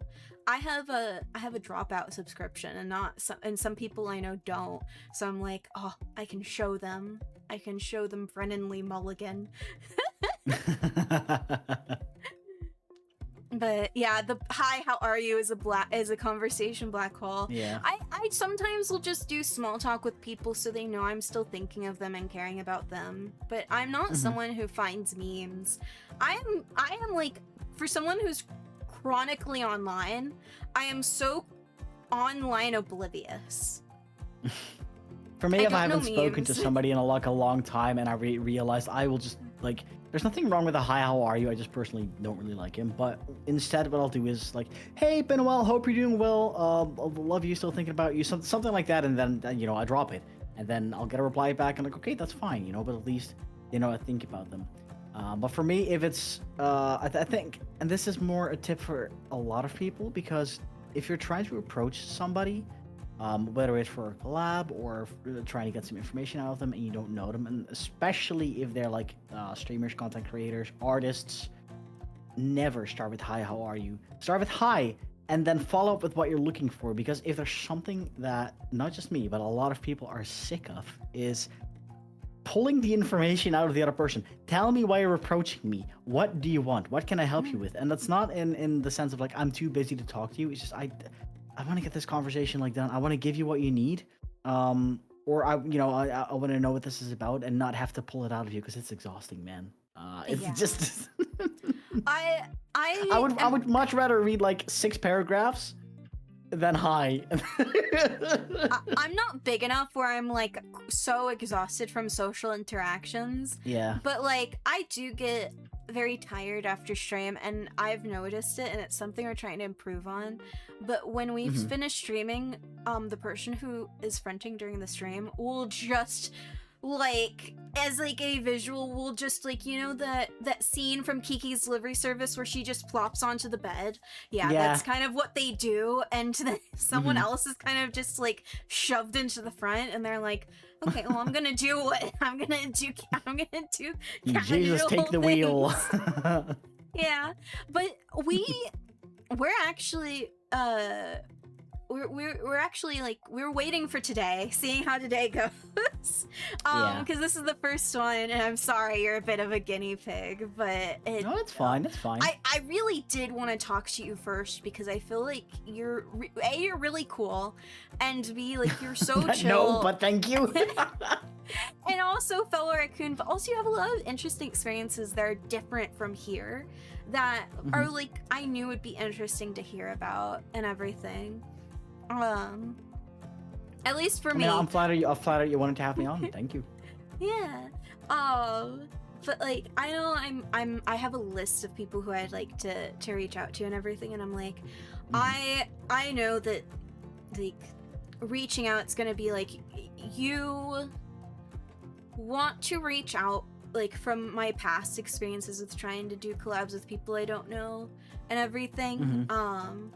Always do a like, hey, like, put the full thing in and everything. Yeah. And I'm glad especially I did that if with they you. don't really know you, but you know them. Yeah. It's the best thing to just like give him the lay of the land. Like, hey, this is me. This is what I'm looking for. Because that way they also know, like, oh, this is what this is the vibes that we're looking at. Yeah, because a high could be about so many things. I accidentally potentially ruined a chance of a possible getting to know someone, because I did it with just being like, hey, would you like to hang out, instead of like what I did with you, of like, I'd like to do a vibe check because I'd like to befriend you as well as have you on my stream. And it's like, the whole of like, okay, well, becoming friends, that's like, okay, that could be just like some crazy fan kind of person, but like, of like, hey, I'd like to also do like a collab thing of like, okay, this person, like, they probably know what I'm about. They've probably watched some streams and stuff. I also like to mention like if I've seen someone's content and stuff, but like, yeah, I think like there's nothing wrong with reaching out to somebody who not necessarily knows you, but you know them, just because you think they're a cool streamer, or you like the art they do, or you just like their vibes. Because there were a bunch of streamers who I was part of the community of, but we weren't friends. I was just I was in the community, and they knew my name, and sometimes they'd be like, hey, Rox, how are you? But that's about it. And at some point, I was like, I really like their vibes, and I think hanging out with them would be fun because we have similar interests. And then you reach out to them for like, hey, collab, and the worst thing that can happen is like, no, thank you, and that's not that horrible. Like, sure, in the moment you might be disappointed, but that's it. But a lot of people are like very open to it. And again, if it doesn't work out after the collab, if the vibes aren't there, then the vibes aren't there. But sometimes you can make great friends that way. I've made so many friends just through collabs with random people. Glasses will drag me into lobbies. Like she dragged me into another lobby, and I'm meeting new friends in there that I haven't played with before. And we'll see what the vibes are, man. We'll see what the vibes are. It doesn't matter if somebody has like 100 followers or 100,000, as long as the vibes are there. Yeah, like that's why I like doing and it's something I decided I was going to do when I came back from my hiatus of like, if I don't know the person or I don't know them that well, like there's people who I'm planning to ask for another ghosty talk that I know of because we're in a stream team together, which is the disabled content creator collective. And I'm like, okay, I know these are good people, I know they're good, and so I know like, but like with someone like that I've been watching, like you, I'd like to do like a vibe check first where we just do a yapping off stream and everything. And that's always nice, and that's nice because I don't want to just invite people who I'm like, there will be people who I'm like, I just kind of want to talk to them because they have cool experiences. But then there's other people like you who I'm like, I would like to be friends with this person because they're cool. And you are cool. No, I'm a fucking dork. That's cool. Okay, fine, I'll take it. Look, I may disagree, but this is also a thing. You may disagree. That's fine. Still give him a thank you. That's. Yeah. And it's like I tend to be. I've discovered this about myself, and this is a collective thing, not just a me thing. I should have put on my sticky note. I didn't do that. We have sticky notes that say who is who. No, that's but nice. I wait, what was I gonna say? Oh yeah, it's a collective thing of we're really good at talking verbally, but when it comes to text, we're not good at that because we will overanalyze things, and it's like in conversation we'll overanalyze it, but it's easier to tell tone. We'll overanalyze after the fact, like. Oh no, like tell me about it, because I do get exhausted from like doing voice stuff. Like doing text stuff is also exhausting in a way, because here's a good example. Like Ray he's awesome. He's really fun to hang out with. But whenever I like send him a message or something, or like about collabs, like he'll be happy to do it. But his tone in text is so dry. I'm like, well, what am I supposed to make out of this? Using emoji or something? And like, I know he doesn't mean ill, and it's like that with a lot of people where they'll just respond, and it's very dry responses or very like emojiless, and they are legitimately happy that you're reaching out, or they really like the vibes, and in voice you can hear it, but in text, like, that's why I always like so to I always like to use at least like one of my wiggle emojis, or like my whatever. Nodders is my most used one currently. I just nodders a lot. I like to use emojis to be like EA or something, just to be like, this is how I am. Like I am fun and good and everything is happy. I'm wiggly. And we're good. We're wiggly. And it's like, yes, I CB with the nodders. Yeah. I'm just gonna do this the entire thing.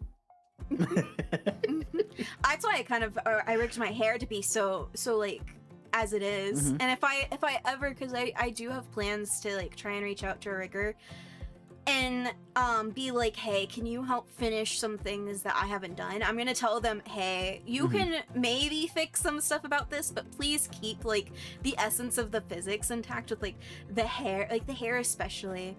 There's I think we were talking once when you were at Dokumi still, and you were talking about meeting with riggers, and I'm like, I met up with like a whole group of them. They're so sweet. I would love watching and looking at different riggers. There's one rigger, oh my god, I adore their rigging. If I can afford to get them to finish or like do stuff on the rest of the model, I will. But they're expensive because I think she's with the group.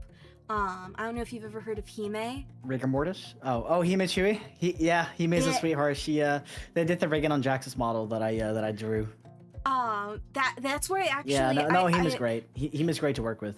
I studied how she did... There was a model, and I think I bookmarked it, but I studied how it moved, and that's what I took inspiration for my model, and the movement with the hair, and how flowy and fluffy it looked, because I love that so much. Yeah, for riggers, I will always Ria Inc. She's incredible. She did my model. Hal, W underscore HAL is really good. Sorry, WHA wasn't. I think it was Hale as in HALE. The spelling in English is hard. Whatever. They're really good. They're also an artist. Komori is really good. Himichui is incredible. There's like so many good riggers out there, and everybody has their own style. There's some that I'm like in budget because I plan to save up, because I'm like, yes, I'm asking for them to collaborate with me on it, but because of the fact that means that I'm going to be asking for those rigging files back. So if I eventually need to do something myself, they might they might charge their same base price, even if I'm just asking them to do just a small bit of things. Like not a whole ton. And even then it still might cost the same base price because I'm asking for those files back, which is why I'm like, I have to save. I have a hood. You can kind of see it. I have a hood, but I don't understand glue, so I can't get it to work. And I put so much rigging into it. It has ear holes and everything for for these ears. I think it's like a hood seems so simple, but there's a lot more to it than you think. Yeah, it's like the part of like the actual physics and stuff of the actual hood, that was pretty good, and I was able to do that pretty well. But then getting it to move with like the actual jacket, that's where I can't get it to, do things. And I understand it's for any VTubers out there, one of the worst things to rig is an off-the-shoulder coat. Yeah. It might not look that difficult. It is a nightmare. That's why I was like, hey, because I used to have it off the shoulder on both sides, and when I made this new model, I ended up like, hey, I'll there's a cat hair in my face. Sorry. I'll pull it up on one side, and that made it a little easier. But if I ever do a full-on new outfit redesign or anything, maybe no coat. So you can see. Maybe no coat. You can see, and this actually impacted some of my lore that's not yet out, but I have hold on, let me put away these ears. You can see that I have it look as if the sleeves are detached, and it's because the way I rigged it, again, I don't have glue, and the parts of the coat are different. So as you can see, so it's like, while it's together here and everything, it's not here because I couldn't get it to work and it looked off. So I'm like, okay, well, this can go in with the lore of like, and if I eventually get like, I'd love to eventually have a more monsterish model. Because the whole thing of like the character of like Ghosty, this version of Ghosty, is that they're a collection of ghost orbs who came together as what they believe a raccoon to be. And it's kind of like, this is after they've taken on a more humanoid appearance, but there was a time in which they were more beastly, of like having, I'm imagining like fur, like full fur on the arms, and like probably like pawed feet instead of like the actual, and maybe I don't have feet, I don't have real feet right now, I have these feet. Maybe there are paws in those boots. Shoes. And those shoes. Who knows? Wait, I wonder. Okay, I wonder what, like, is this what would be our actual like heights? I don't know. I'm 5'8". 5'9". Sorry, English. Hold on. Let me let me look. I'm 4'10". That's not my real height. That's just Ghosty's height. Mm-hmm. But I'm like, I'm one of those people who really actually I want to be smaller. I want to be shorter than what I am. I want to be taller. Give me some extra inches. Put them on my knees, under my knees, above my knees somewhere. Breaking, what is it called? Kayfab? I am IRL 5'2". I'll give you those inches. Sure. Hey, yo.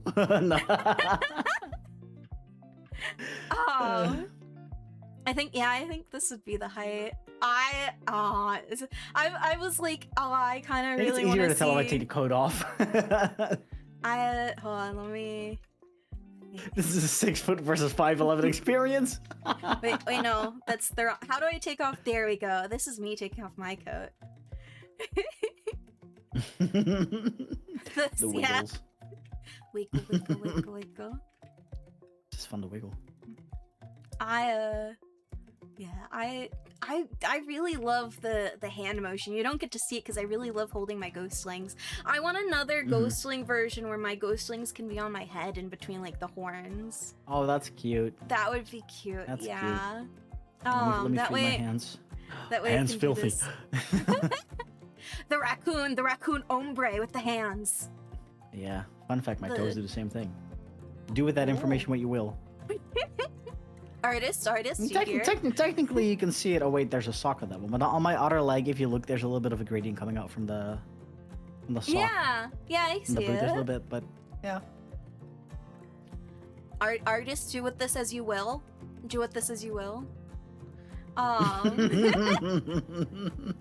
Let's bigger again. Where's my darling ghostlings? I did see the picture you sent, and it's really that was really cool. Yeah. Oh yeah.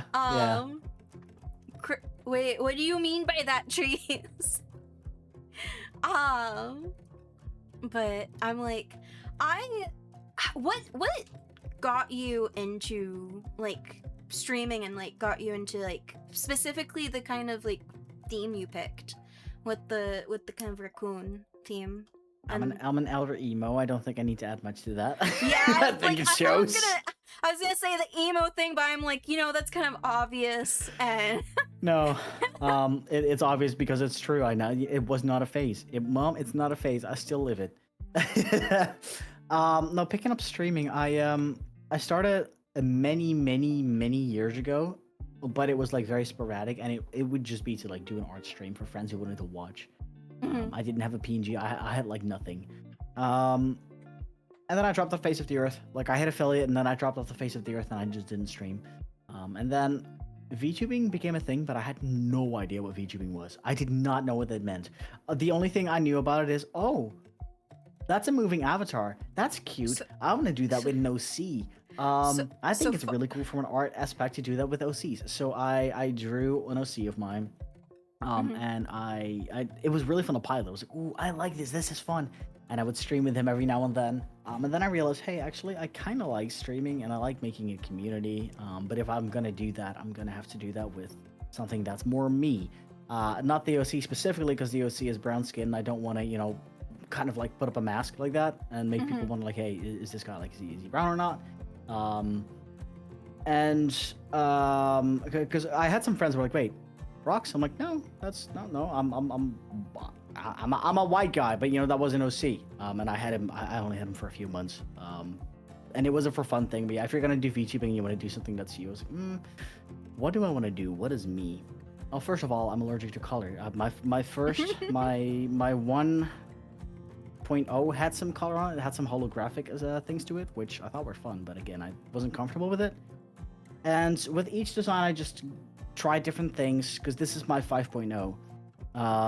And with this one, I'm really comfortable because I have there's the third eye, which is supposed to represent both mental health issues with the voices in your head of depression and stuff, but also it's a hidden nod to Buddhism, the mind's eye, because I'm a Buddhist. So it's it's multiple things. But the I whole actually eye didn't know thing is that. kind of representative of mental health, which I have the motif on my neck as a tattoo. It's the third eye on my head, just kind of like there's demon lore in here. I've got eyes all over my coat, all that kind of stuff, you know. So it's I just really wanted something that felt me, with some hidden knots and stuff that like it's not in your face. If you know it, you know it. But if you don't know it, then it's like, oh yeah, this guy's emo, which also true.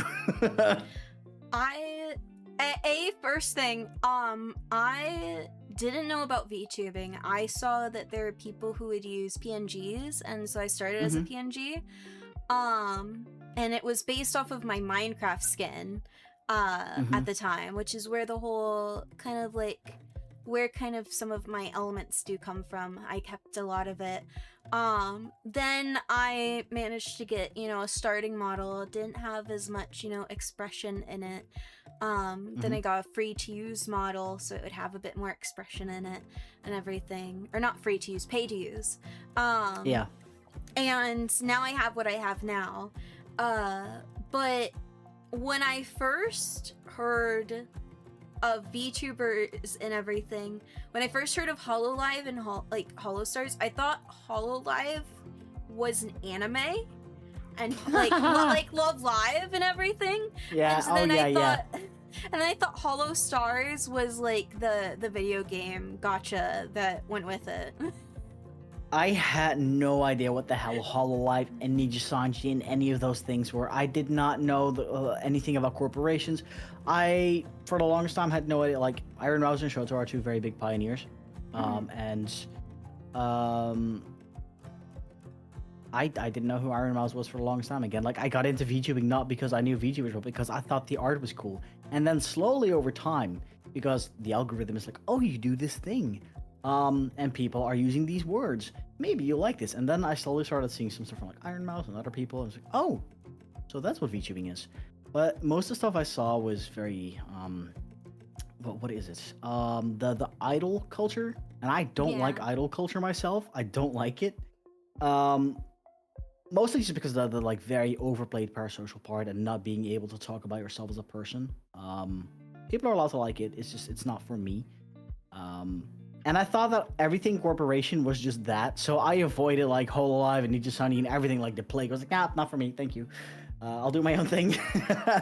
Until like many months later, where I suddenly realized, oh, there's a lot of layers to this VTubing thing, huh? There's like indies, and there's different corporations, and there's people who like you had VShojo at the time, which was back then very great. I was like, oh, that sounds cool. And they let you have your own thing, and you can do your own fun stuff. And it's not that because at some point, I remember Niji opened applications. I was like, having a corporation sounds nice because they help out with sponsors, they help out with a lot of stuff. And then I read the stuff they provide, and they're like, oh yeah, we create your IP for you and everything. I was like, oh, I'm out the door. Don't care anymore. Don't care anymore because I want to have my own personal input. If somebody makes something for me, I cannot personally attach myself to it because it's not me. So I instantly was like, nope, no, thank you. So I came into VTubing from like a whole different door. I discover when I have said this a few times. I got into streaming because of Minecraft. And so a lot of stuff I knew going in was about from the Minecraft community. And then I went into Genshin. And when I was but then when I, when I left the kind of Minecraft community, I kind of was a lot focused on, the mental health, cozy, comfort, disabled side of things. I would join stream teams. A lot of people I knew were like flesh tubers and everything. And like so I didn't really know a lot of the VTubing stuff, and I didn't watch people either. I didn't really watch people. The only people I would really watch were, no, actually, I didn't really watch anything. I kind of would listen to, like, the music and stuff that came up from, like, the whole Minecraft scene. But Yeah. I would pay attention to, like, things from, the, I did watch some people from, like, an SMP I want to join, and interact with them and stuff. And then when I lost that, I kind of just stopped doing all of that, and I would just pay attention to like okay, what's going on and like this stuff. Then when I moved to Splatoon was the closest I got to possibly getting into watching streams, because I would watch content creators who played my weapons. Because I do this thing that I like to call learning through osmosis. If I watch it be done, I can pick up the skill a little bit. So like I'll watch... yeah, that is true, because you can see what they're doing, so. I'll watch different artists and I'll see how they kind of move the pen and everything. And then I'll be able to kind of transfer that myself if I tried to do art like a moment later. And it's really interesting. Like I went from like dying a lot one practice, watched a video of someone using a weapon, and then I was like doing really good in like my KDA ratio. And stuff like that was interesting. But then I left Splatoon, and you know, but I didn't really get into watching VTubers until I found Corpos. I watched Ren Penrose once, and then I was like, this is cool. And then I saw it was part of an agency, and I was like, oh, and then learned what an agency is. And then I was like, okay, I want to join an agency. So then I started to apply to places, and I started to change myself because of what I thought would be fitting for an agency. And doing so actually did a really big harm to us as a system and a person. We used to have really good communication with each other, and now it's like, it's horrifying. It's horrible, like barely can communicate with each other as we used to. Masking is way worse. Before we used to be able to mask as a collective, but still have our own identity when out in the front. Now it's like a blob. Oh, yeah. And we're trying to undo it, but it's like trying to undo a habit is really hard because it is a habit. Yeah. But funny thing, almost every agency we applied to, or considered applying to, closed down in some fashion. I've only applied to V Shoujo once when they opened, I think a year before they shut down. That was the only one that I like bothered applying to, because at the time it looked like a really nice place, because they would help you with the stuff that I wanted help with, but they would let you be you as a person. But also with the like watching people, I didn't watch any VTubers, and like if you're gonna ask me now, do you watch VTubers? I watch friends. I don't necessarily go out of my way to watch somebody just because because they use the face cam or because they use a webcam. I watch them for them, and if I think they're funny, that like applies. Because back then I didn't really watch much Twitch. I was always a YouTube indie. I would watch so much Achievement Hunter, like Rooster Teeth stuff. That was kind of the main thing I watched. There was Markiplier, obviously. Game Grumps, I was really into Game Grumps. And then some people started doing Twitch stuff, and I would sometimes kind of lurk. I would never partake in a community, but I would like lurk and see the vibes, and I thought it was fun. I'm trying to remember who the first VTuber was that I started watching. I'm not sure. I think I watched a bit of Shoto, but he was a lot smaller. Like, I've seen him grow and like blow up, and he deserves it. But he deserves it all. Like, I'm happy for him. But I think he was one of the few I watched, and I'm trying to remember. I honestly don't even know. I honestly don't even remember at this point. It's been so many years. I watch a lot of people now. Like, I'll pop into stream and say hi, but again, it's mostly just for the vibes. I'll watch somebody for the vibes. If I think they're funny, then... I think the first I fully watched, like, I discovered Corpo and, like, Corpo VTubers through, like, Ren Penrose, but I think the first I really truly watched was either... I think it was Kilia Kuriyami. I think that was the first one. I don't think I've heard of that name. It was it graduated because the agency closed. Oh, that makes sense. That makes sense. Yeah. But no, I it's because I applied to the agency, and then I I applied to the next generation of the agency. but I discovered it through like their first gen of like Kilia Kuriyami, uh, um, is now graduated, and I know talking about past lives or like, or who different people are now, I think is like a Hmm. no-no. So Yeah.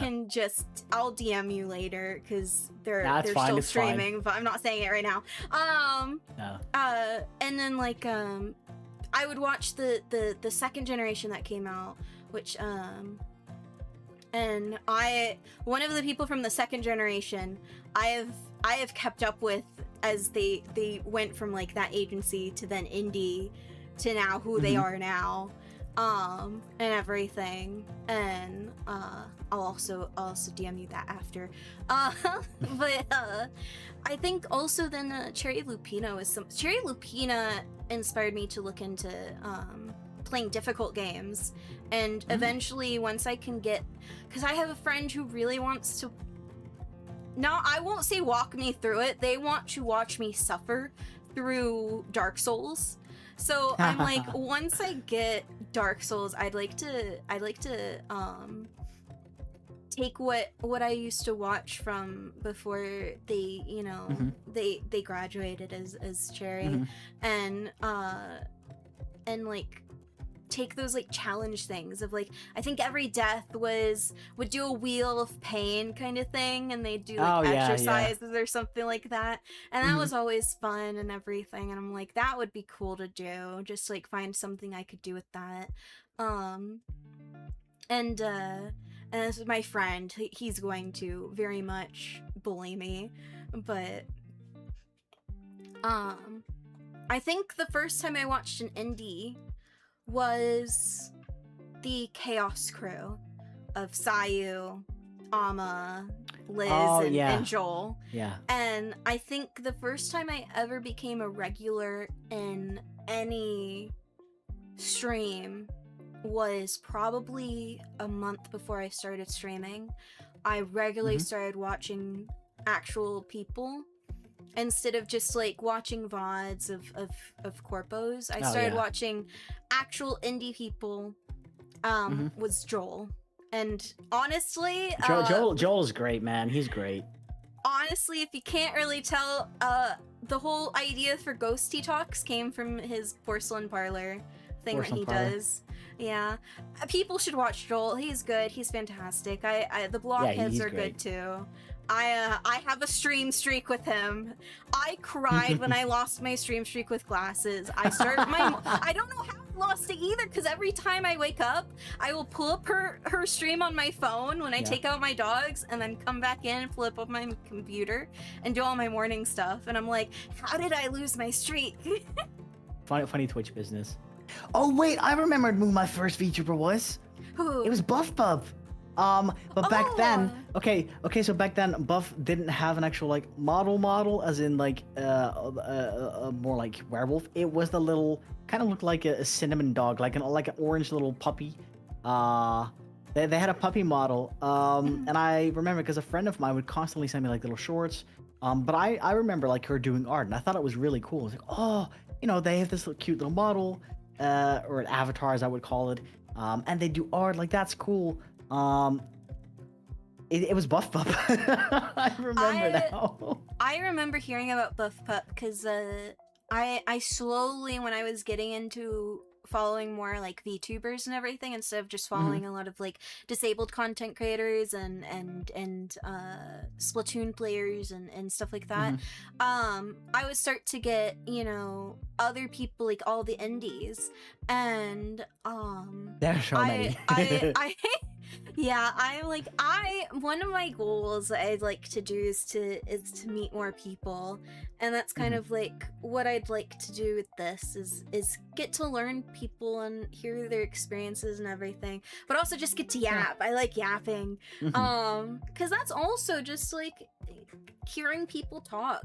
You get to hear more about them, learn more about them, and I think Yeah. that's something people don't do these days. They don't take the time to like yap in just a casual sense. All of it Yeah. has to be because of something. Like, Mhm. and it's Now, Joel mentioned this on one of the Porcelain Talks, I think with Jax, where it's like he knows a lot of people. but it's not like all of them are friends, Mhm. because there's only a certain like amount of people that you will like actually talk to and that you know on like a good basis. Like, hey, I don't know you as just like a streamer. I know things about you as a person. Mhm. I know your favorite color, your favorite animal. I like what food you like. I like I don't know, almost your daily schedule, sort of.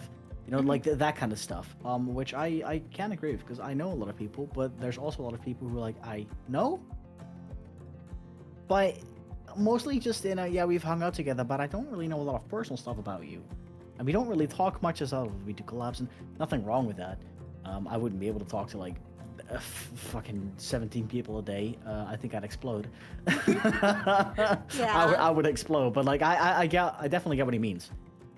I I like to, and it's something like I talked about before, where I have the people who I know I talk to on like I'd like to talk to on my ghosty talks, but I Hmm. also am like, there's people who I know are in spaces I'm in and are like, I can't vibe with you because we have a lot of similar ideals, but there's Hmm. just a difference in them of like, or a difference in the energy of like, I'm an advocate, but I'm like what I like to call a soft advocate. I'm very someone who like, I believe advocacy should start at casual level. It should be part of daily incorporation, and it doesn't Hmm. necessarily mean you have to be like everything has to be a big thing.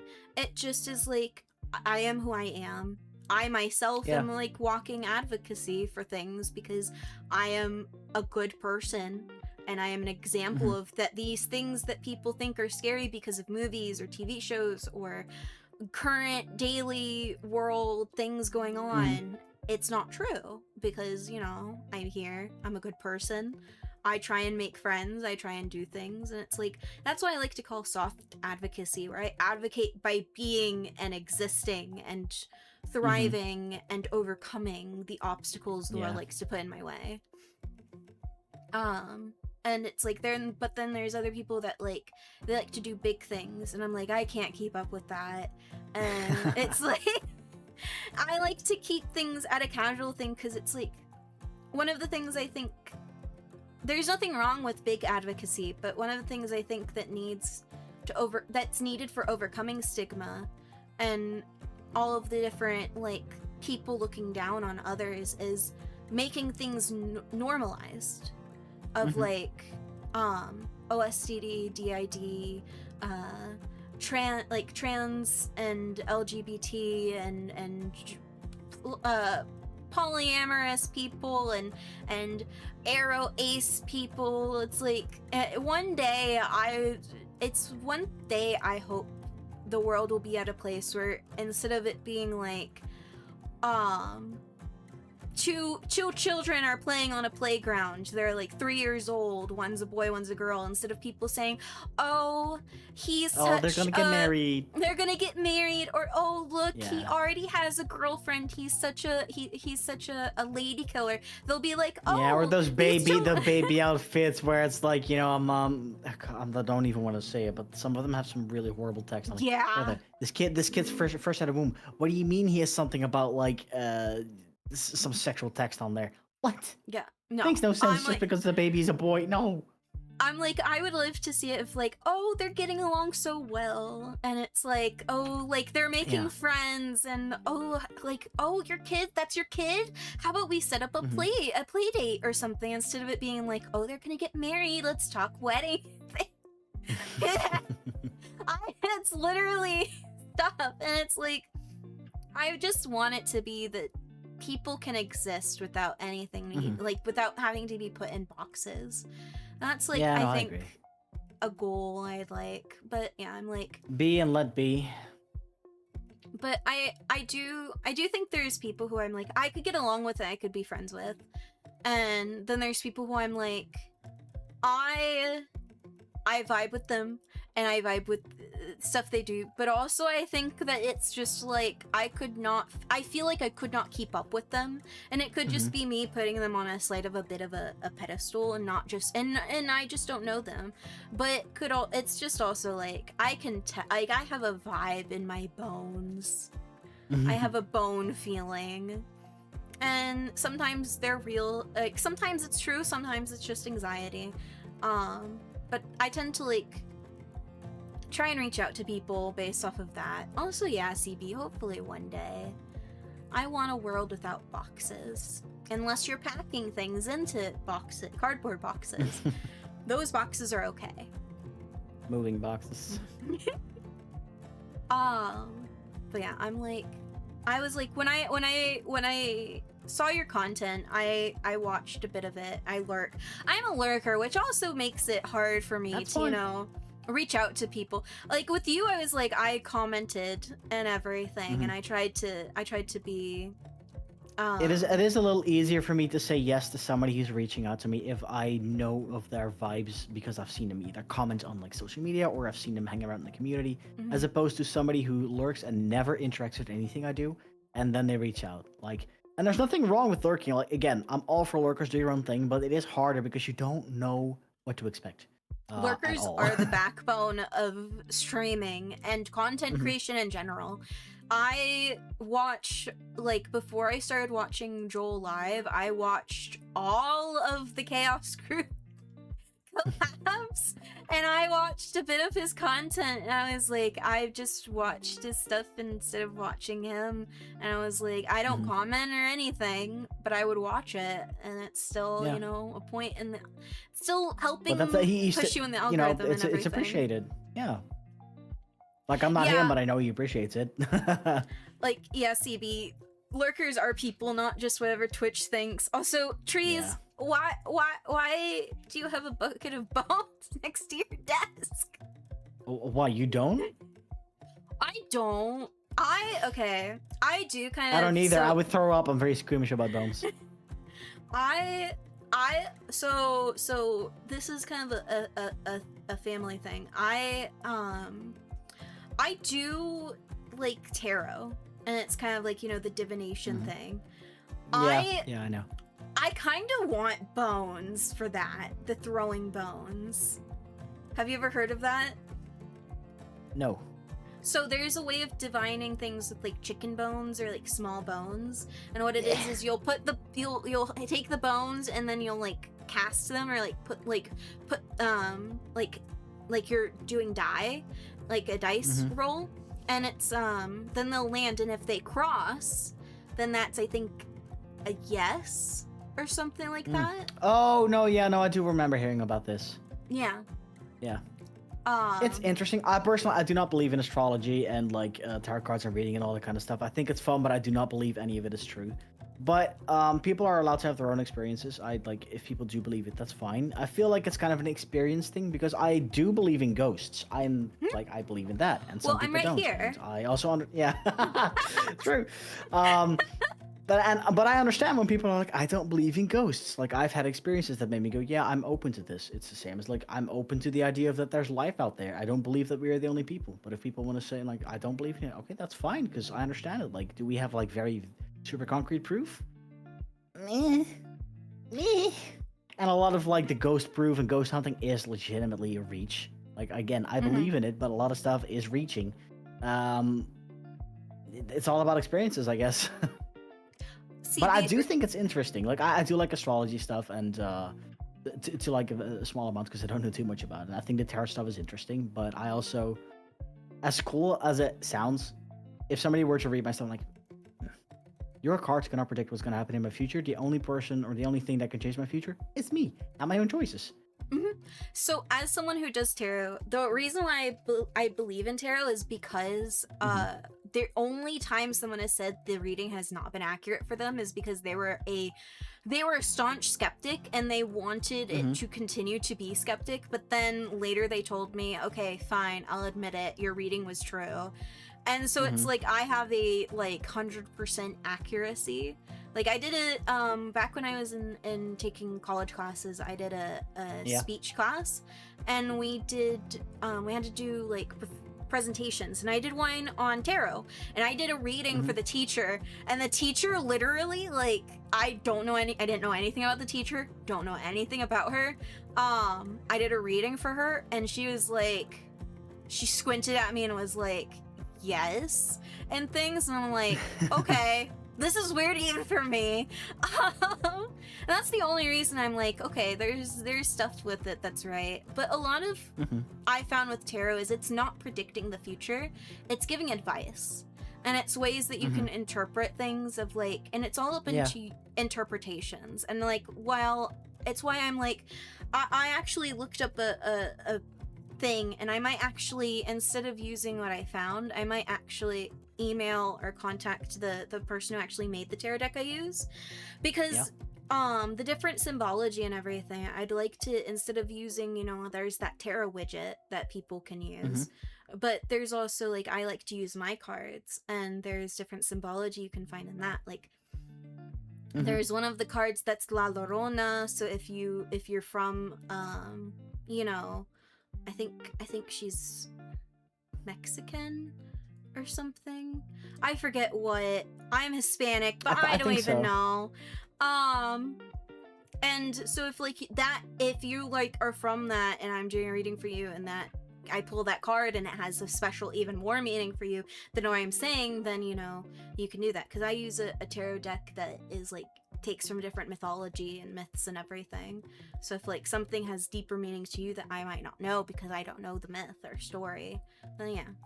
But I like to use it as a form of advice, or like if I'm having anxieties about something, then I'll do it, and usually it'll be like, do the thing you're being anxious and not doing. And then I'll do it, and I'll be like, okay, well, I like that I did it. It's not something that predicts the future. It's not something that can tell the future. The future's always changing. Nothing's written in stone until it's in the past. Once it's in the past, then it is in stone. But if it's like, I like to think of it more as a tool of guidance, of a like showing you outcomes you might not have thought of, showing you things of like, oh, I like so and so, I should ask them out. You do a tarot reading, and it's like, don't do it because blank, you don't realize blank, blank, and blank are like toxic traits. And then you're like, wait a moment, they are toxic. That's true. And it's like, it's kind of falling in. I have a weird belief system of science and superstition, of like, quantum mechanics allows for the possibility that these things that aren't necessarily steeped in fact and numbers and everything, they have a place to be true, but they might not be, and there's no harm in believing in them, because if they are true, then there's no harm in believing in it, and if it's not true, then there's no harm in believing in it.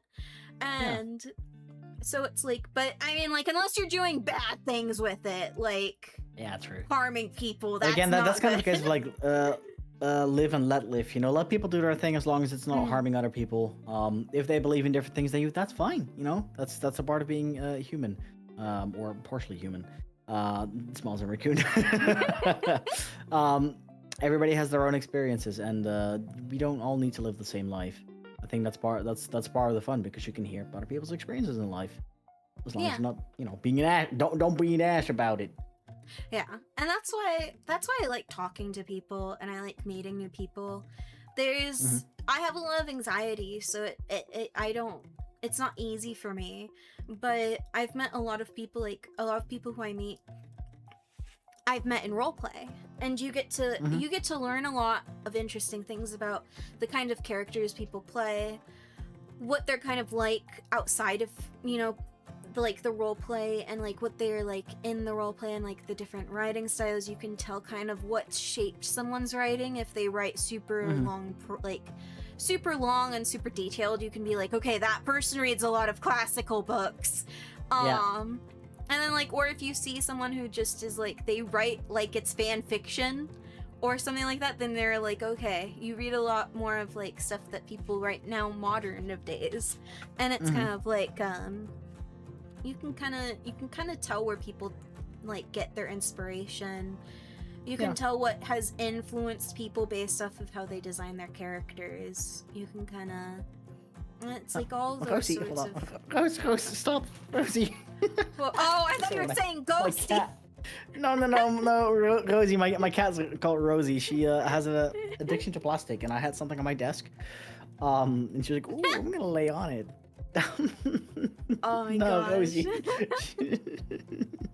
Aw, I love cats. I want a Mhm. cat, but I my have two. mom is allergic.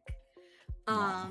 And she also, there was one time where I could have kept a cat. We had a cat that I found walking my dogs, was underneath a truck, was like not was like looked like she was not in a or he, I don't remember, but was like, it didn't look like they were doing well or something like that. They were Mhm. baby, like Oh, they still needed, like, you know, when a kitten is a baby and you need to like wipe their bottom in order to help yeah. them. Yeah, that was still there. um and like they were so cute, and my mom was like, well, if we can't find anything, maybe, because didn't want to send them to, like, you know, the shelter or Yeah, no, I get it. anything. Yeah. But we found we ended up taking them into the vet to get a checkup, Mhm. just to make sure everything was okay. And the one of the vet techs there was looking for a kitten, and so was able to get home, and it was like, Aw, that's great. okay, well, that's a Good, sign. And you good know, end of story. yeah, like, I would have loved the cat. The cat had a heart-shaped like spot on their butt, so we called them Oh, my Cupid. other cat has it on her chest. And it would have been cute. But yeah, it's like, I just take care. I don't take care of, but I like to say hi, and if I have gloves on, I'll pet this outdoor cat that gets fed by Mhm. my neighbors. And I always wear gloves when I pet him because I don't know if anything, you know, is wrong, because he always has this like scratched wound, and sometimes it's bleeding on his like nose. Yeah. Because he's like pure outdoor, but I call him Toesies. His other name is not real, and I will not acknowledge it. His name is Toesies because he has an extra toe. He has extra Aw. toes. He's one of those cats. I love him. I wish I could, you know, take him off the streets, take him to the vet, because we live like 2 minutes away from a vet. And like be like, hey, can you check out this cat? Make sure he's Mhm. okay. And then, you know, have him be inside. But I have two menaces that would probably, you know, cause a lot of issues. But yeah, my mom is like, no cats, they jump on things, they they have hair. So do dogs. Yeah, we Sorry, have fur. It depends on the breed, but yeah. we have Chiweenie, so they do shed. I have evidence Mhm. they do shed. I have to change my sheets like twice a week because of it. Oh boy. But yeah, and the hair gets everywhere, and I'm like, she's fine with that, but she's not fine with the Mhm. cat. I'm like, maybe it's a difference in the fur, but um I'm like, I would like a cat. It's kind of why I would always get called a cat, because I have these ears. Before, I used to be just this. I used to be just Oh yeah. this. So obviously I'd get called a cat because Mhm. you know, the ears Oh, even I are. get called a cat every now and then.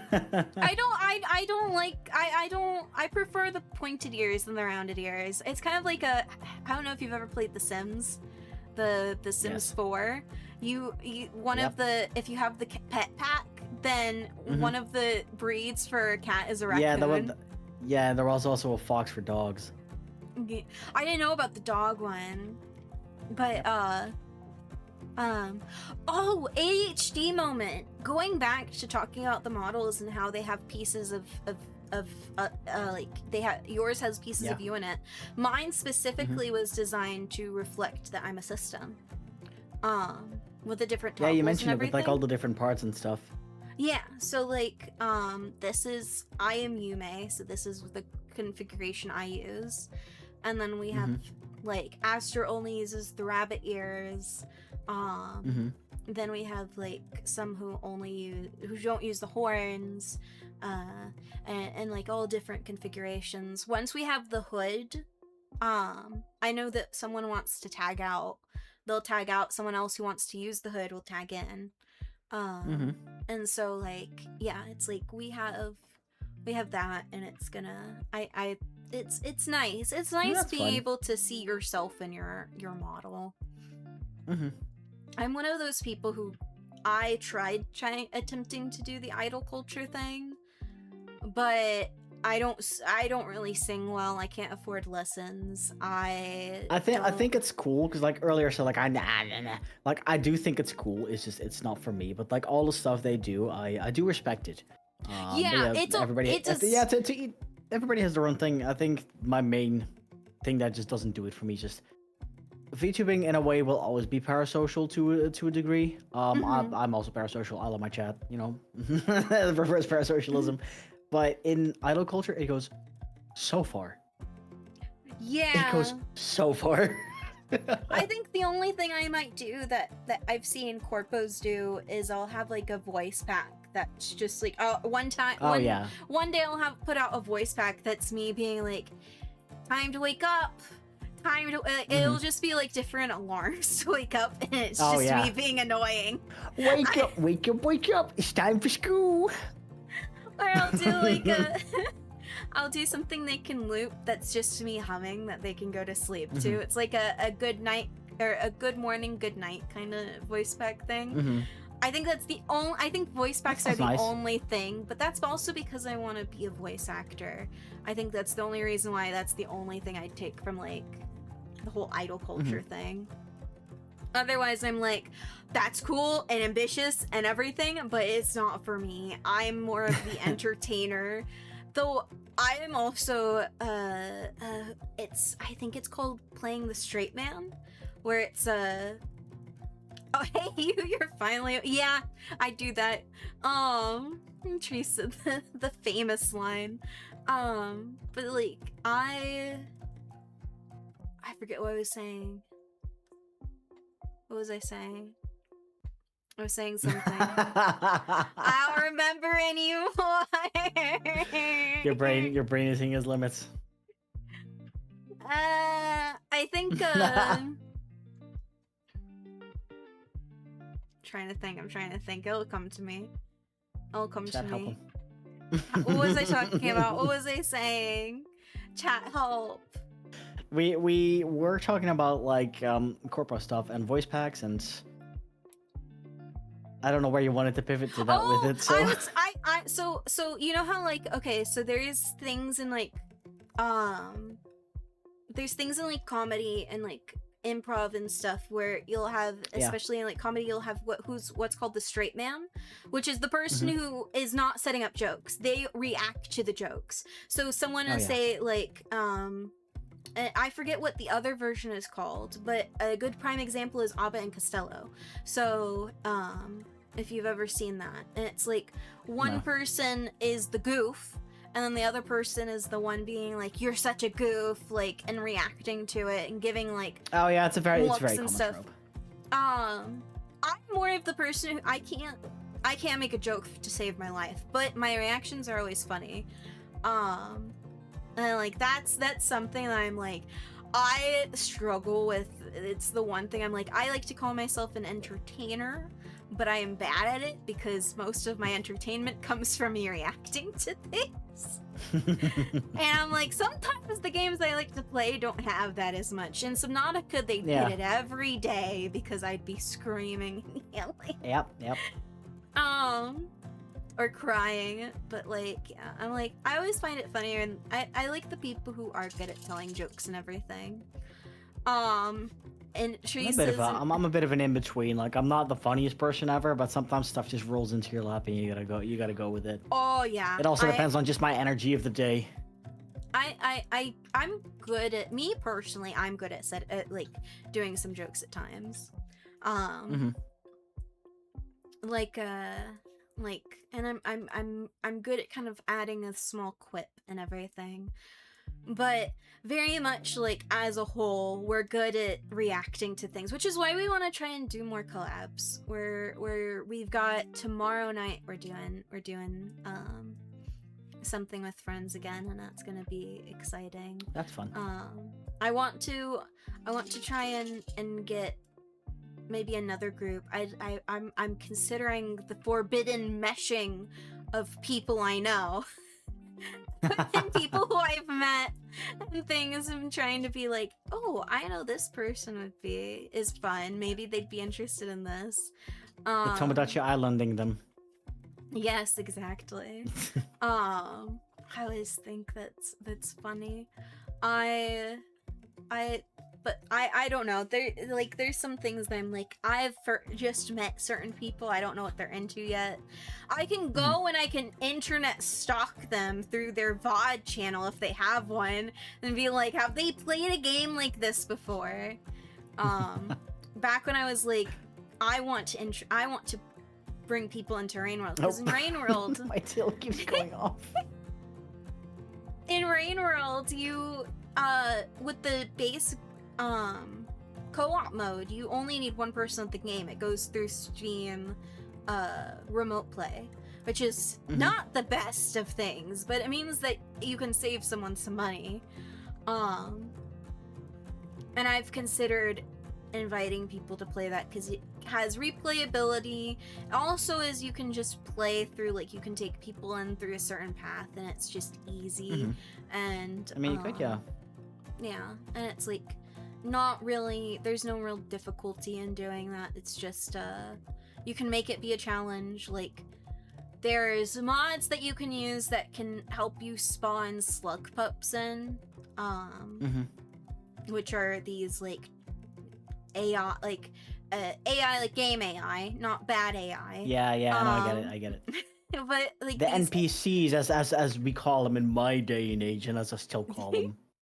Like the NPC little children for, you know, things, and like I like to, I have an idea for some people. I'm like, if I could get in touch with them and be able to collab with them, I'd like to do a parent simulator thing.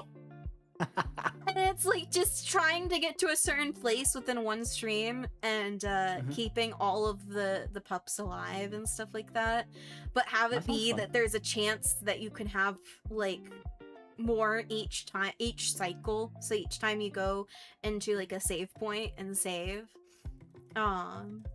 it's just all of the children. But I always have a lot of good ideas. I've always been called someone who's an idea person. I have a lot of ideas, but I always find that it's difficult to, you know, carry them out and everything. Either because I don't know people or I don't have the technical know-how. But I'd like to change that now, like, as I've come back. You got this, I believe and everything. Yeah. I think the Ghosty Talks is a nice good start. And it's good to yap with people and to, you know, I'm small. I am a very small streamer, but I think fine. It's, you know, you're doing your thing. Yeah, and I think, you know, I've had people where I've done yapping streams or Power Wash Simulator streams, which are just yapping streams, and I've talked about my own experiences, and people will come in and be like, I desperately needed to hear this right now. Yeah, the relatability is nice. And with having, you know, I have a VOD channel now, and so eventually someone will find the stream and be like, I needed to hear this. Maybe someone who is going through, you know, the process of transitioning will hear, like, in Europe, will hear how it went with you, and then, like, how you said your process went with it, and they'll be like, oh, it doesn't sound that bad. I just have to put up with some bureaucracy. Yeah. I think it's mostly waiting, but yeah. It's not so scary. And then, yeah. I like to think that even if I feel like I'm small, even the smallest drop causes a ripple. No, exactly. Speaking of yapping, though, I do need to wrap up semi-soonish. So. Yeah, I was considering wrapping up soon. I was gonna do end yappings myself and I was gonna do my if Trees wants Kalimba Automaton, do that, and then do some yaps because I have the sub song. Trees, you get to choose. Yeah, you always get to choose unless you're not here. Then I choose for you. But we have an ad starting in like a minute, so I don't know if you want to leave after that, so that way you can do any promotions you have. Oh yeah, I can hang out for a little bit more, but yeah, I can wait for the ads. Yeah.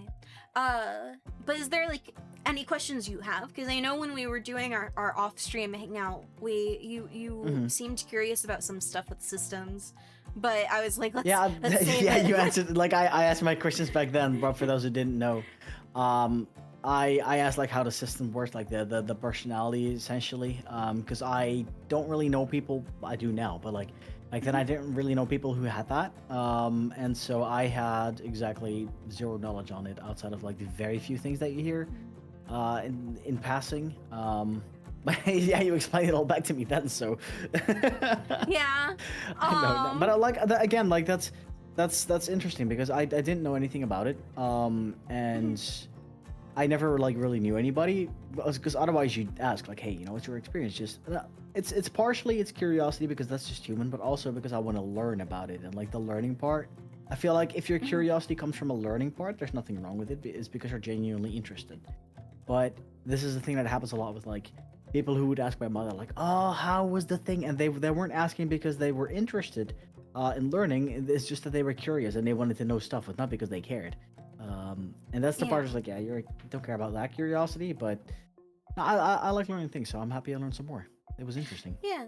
And yeah, I'm like that's why I'm like this is not just an opportunity for this is like a mutual like discussion thing. That's why I Hmm. like to call it like the casual yapping because then it Yeah. means it's like it's not an interview. It's not like I am interviewing you and this is a serious thing. It's like this is Hmm. just a yapping thing and like there's a semi focus to it. But as you saw, like we talked about a bunch of other things, not just, Yep. yeah. So it's like it's a nice casual yapping and we get to learn things and we get to have, it's I've learned more things about like the bureaucracy. I just heard about the bureaucracy of, things in England and I'm like, "Oh, okay, Oh so it's yeah. all of Europe has bureaucracy issues with Hmm. their healthcare."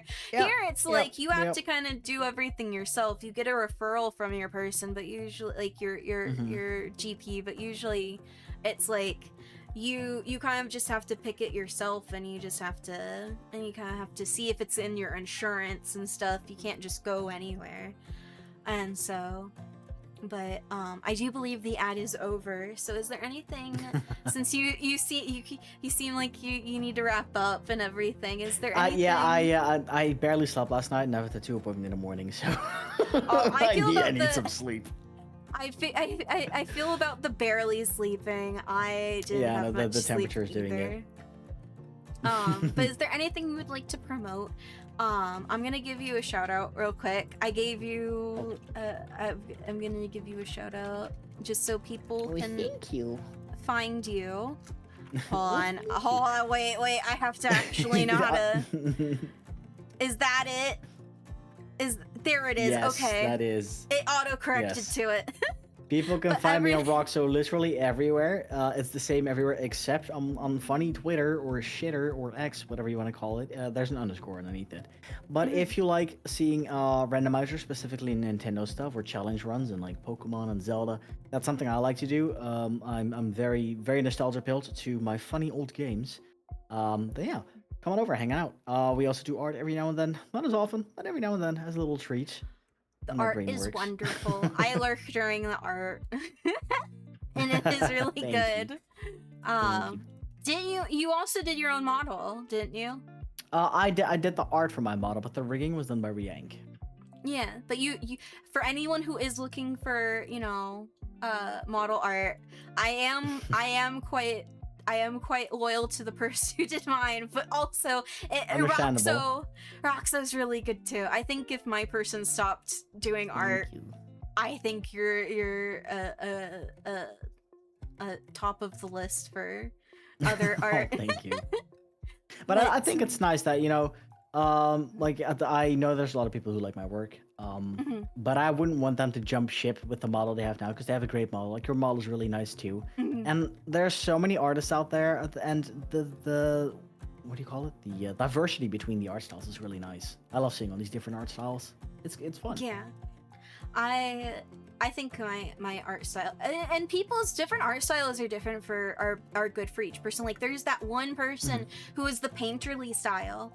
They look like they're literally out of a Renaissance painting. Oh yeah, I know who you're talking about. Yeah, oh, I can't they're remember so their sweet. name, but yeah. And then Sami.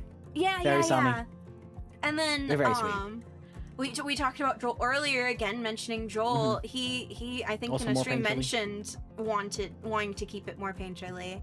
Yeah. And everything. I like mine because it fits me. I think the art fits me. But I'm not the artist who did your model, but speaking, No. I'm sure I can speak for them and say that they appreciate what you said and that you like to stick to them, because I know clients who come back to me every time and they see me grow over the times and they still come back like, dude, there's so many artists out there, so many wonderful artists and styles, and yet you keep coming back.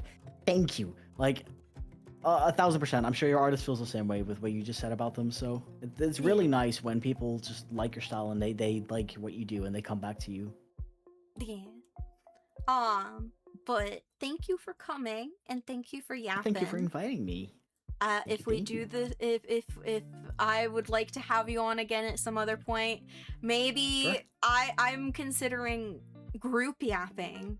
And if I do that, you will be again first at the top of my list again.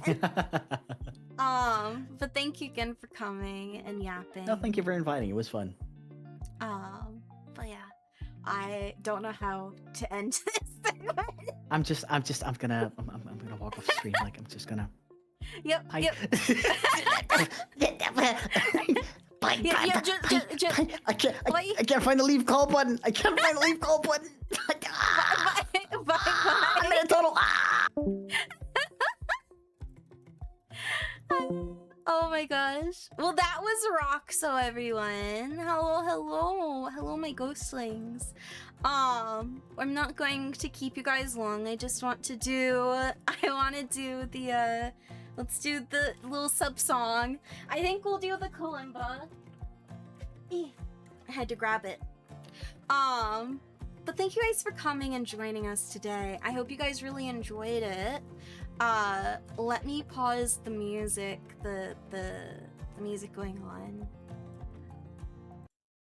And let's do a kalimba song, and then we'll do a little yapping, and everything. Hi, roxoah! Thank you again for coming. I enjoyed it. It was lots of fun. 4 trees. Here is your little song for the kalimba.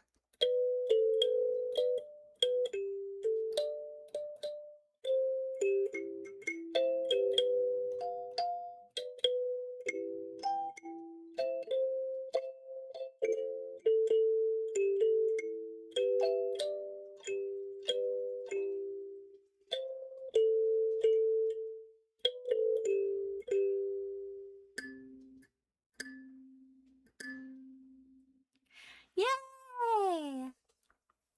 Yay! That was the kalimba song. I hope you enjoyed. Thank you again for the 3 gifted subs. I hope everyone who got a sub is thanking trees for it. Also, yeah, go to sleep, roxoah. I hope you enjoy your sleep. Thank you again. But yeah, I hope you guys got to hear some interesting things, got to hear experiences that you might not have heard about, and learn things you might not have, and gotten to know roxoah a bit more. Do look at roxoah. He's a good person to watch, and he's a cool person, even if he says he's not. Yayla, you're happy you got to pet both. Yeah. I'm sorry for everyone who I didn't really get to comment on and everything. I did see them. I just didn't wanna cause big stuff. I might make it so if I can adjust the points for a highlighted message, I might, next time we do this, I might put a pinned message at the top that says if you would like to ask a question or have a comment that applies, use a highlighted message, and then I'll make the highlighted message be like one boo point, or one, what is it? What do I call them now? Star jar. One star jar, one channel point. And you guys can do that, and that way we can have a more accessible Q&A kind of thing. But I hope you guys all enjoyed. We didn't get to do our beginning yap, so the rest of this week will be, we have our more Ender Lilies tomorrow, and then we'll stop stream. I'll take a break, and then we'll restart stream later for our King of the Castle collab. Then we have Vintage Story, and Thursday will probably change based off of if the Steam summer sale is still starting on Thursday, and we get to get a game. If we wake up in time in order to get a game and everything, and it comes out before stream starts and we can download a game in time, we might play that. I am hoping Slay the Spire 2 goes on sale. I want that desperately. So we can yap and game, and I get to do roguelikes. I've never played a deck builder, but I really would like that game. But I hope everyone had a good time today, and it was really nice start of the week. King of the Castle is really fun. Played it with some friends at parties before. Yes, I am looking forward to trying it with people. I would like to do it as a community game. I'm thinking of, because I know some people can only come on Mondays, of doing a monthly Monday a community day. So every month at some Monday, maybe the last Monday of the month, which, if we were to do it, would be next Monday for this week, for this month. Though that's too close to my birthday, and I don't know. I don't know. But I definitely want to, I definitely would like to try and do it. I want to see how it is first with people. This will be the first time playing. I have not even played off stream. So yes, there's probably gonna be lots of scuff tomorrow. Hi, George. I'm thankful you saved the goat until after the collab. But yeah, I definitely would like to. See how things go and seeing about it. I don't have a lot of games that are community games, but I'm also trying to off stream finish Monster Hunter Wilds, so that way that can also be a community game. I haven't unlocked, I think, like the big hub or anything. I just finished the story like last week. But yeah, that is something on my list. Monster Hunter, we could do Mon Hun Mondays. We could do community Mondays, and just starting the week off as a community and everything. Because I do like that. I like starting my week off with you guys. As Roxo mentioned, being a VTuber sometimes can be parasocial. I'm also like, I can be. I wanna spend time with you guys, and you know, I enjoy you guys.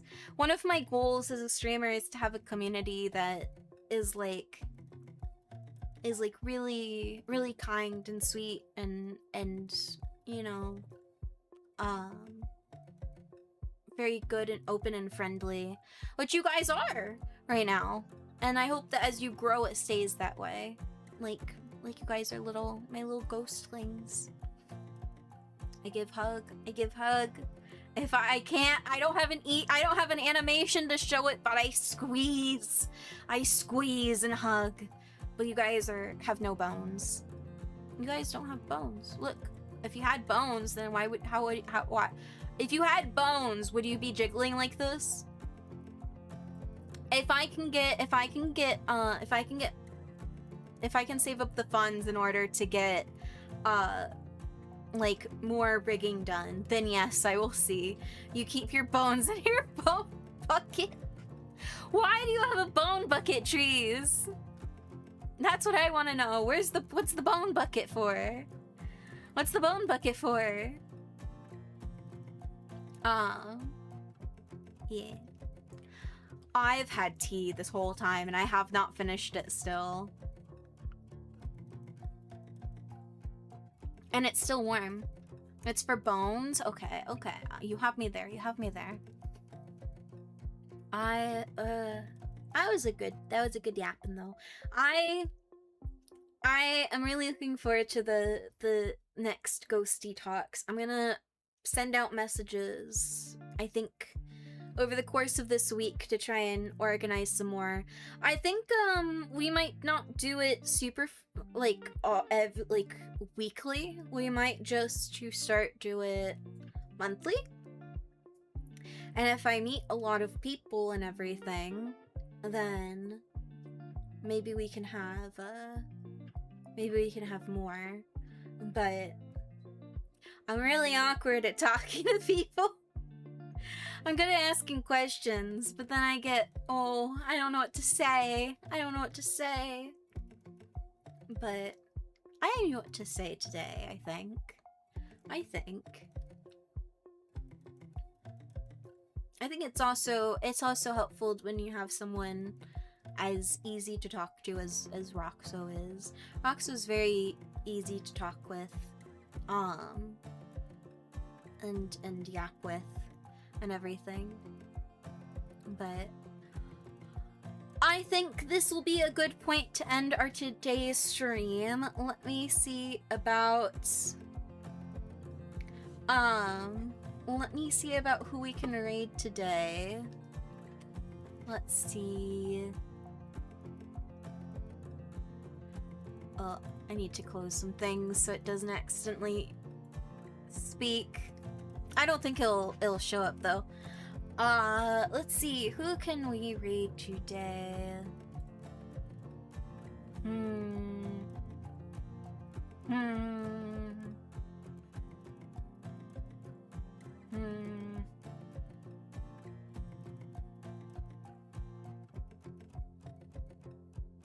I would like to raid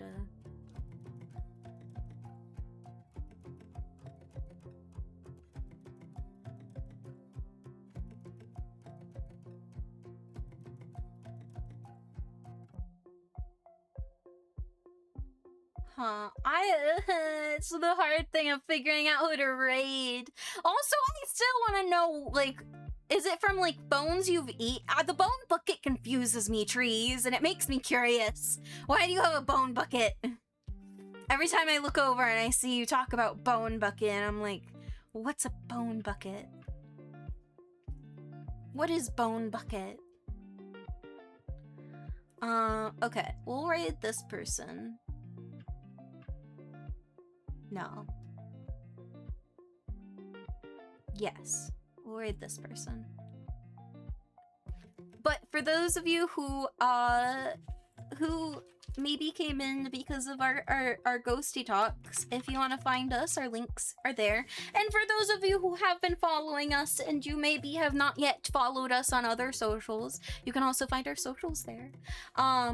And because we were doing a raid, our raid message is there for copying and pasting, because you never know who's in need of a hug. We always send some ghost hugs out. Also, hi Trix, that's okay if you have no audio. Stream was fun. I know you can't hear this, but I still say that. Alright. Well, actually, I think I'm going to, we'll read someone new today. Maybe someone we've never raided before, but, and is, you know, a bigger person. But we'll do that, because I think it'll be fun. And this person is a cool person. I've been watching some of their stuff. I like using raids sometimes to just show off cool people to you guys that have been, you know, interesting to watch.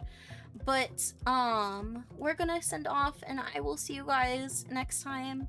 Please know that you are loved and we love you, and we're thankful that you guys spent today with us and you're yapping and getting to hear all the sorts of things and everything. Thank you guys for being such a wonderful community and for being, for enjoying the yapping we had today. Again, thank you guys for coming. Please know that you are loved and we love you. And we'll see you guys next time. Until then, bye bye. Bye bye.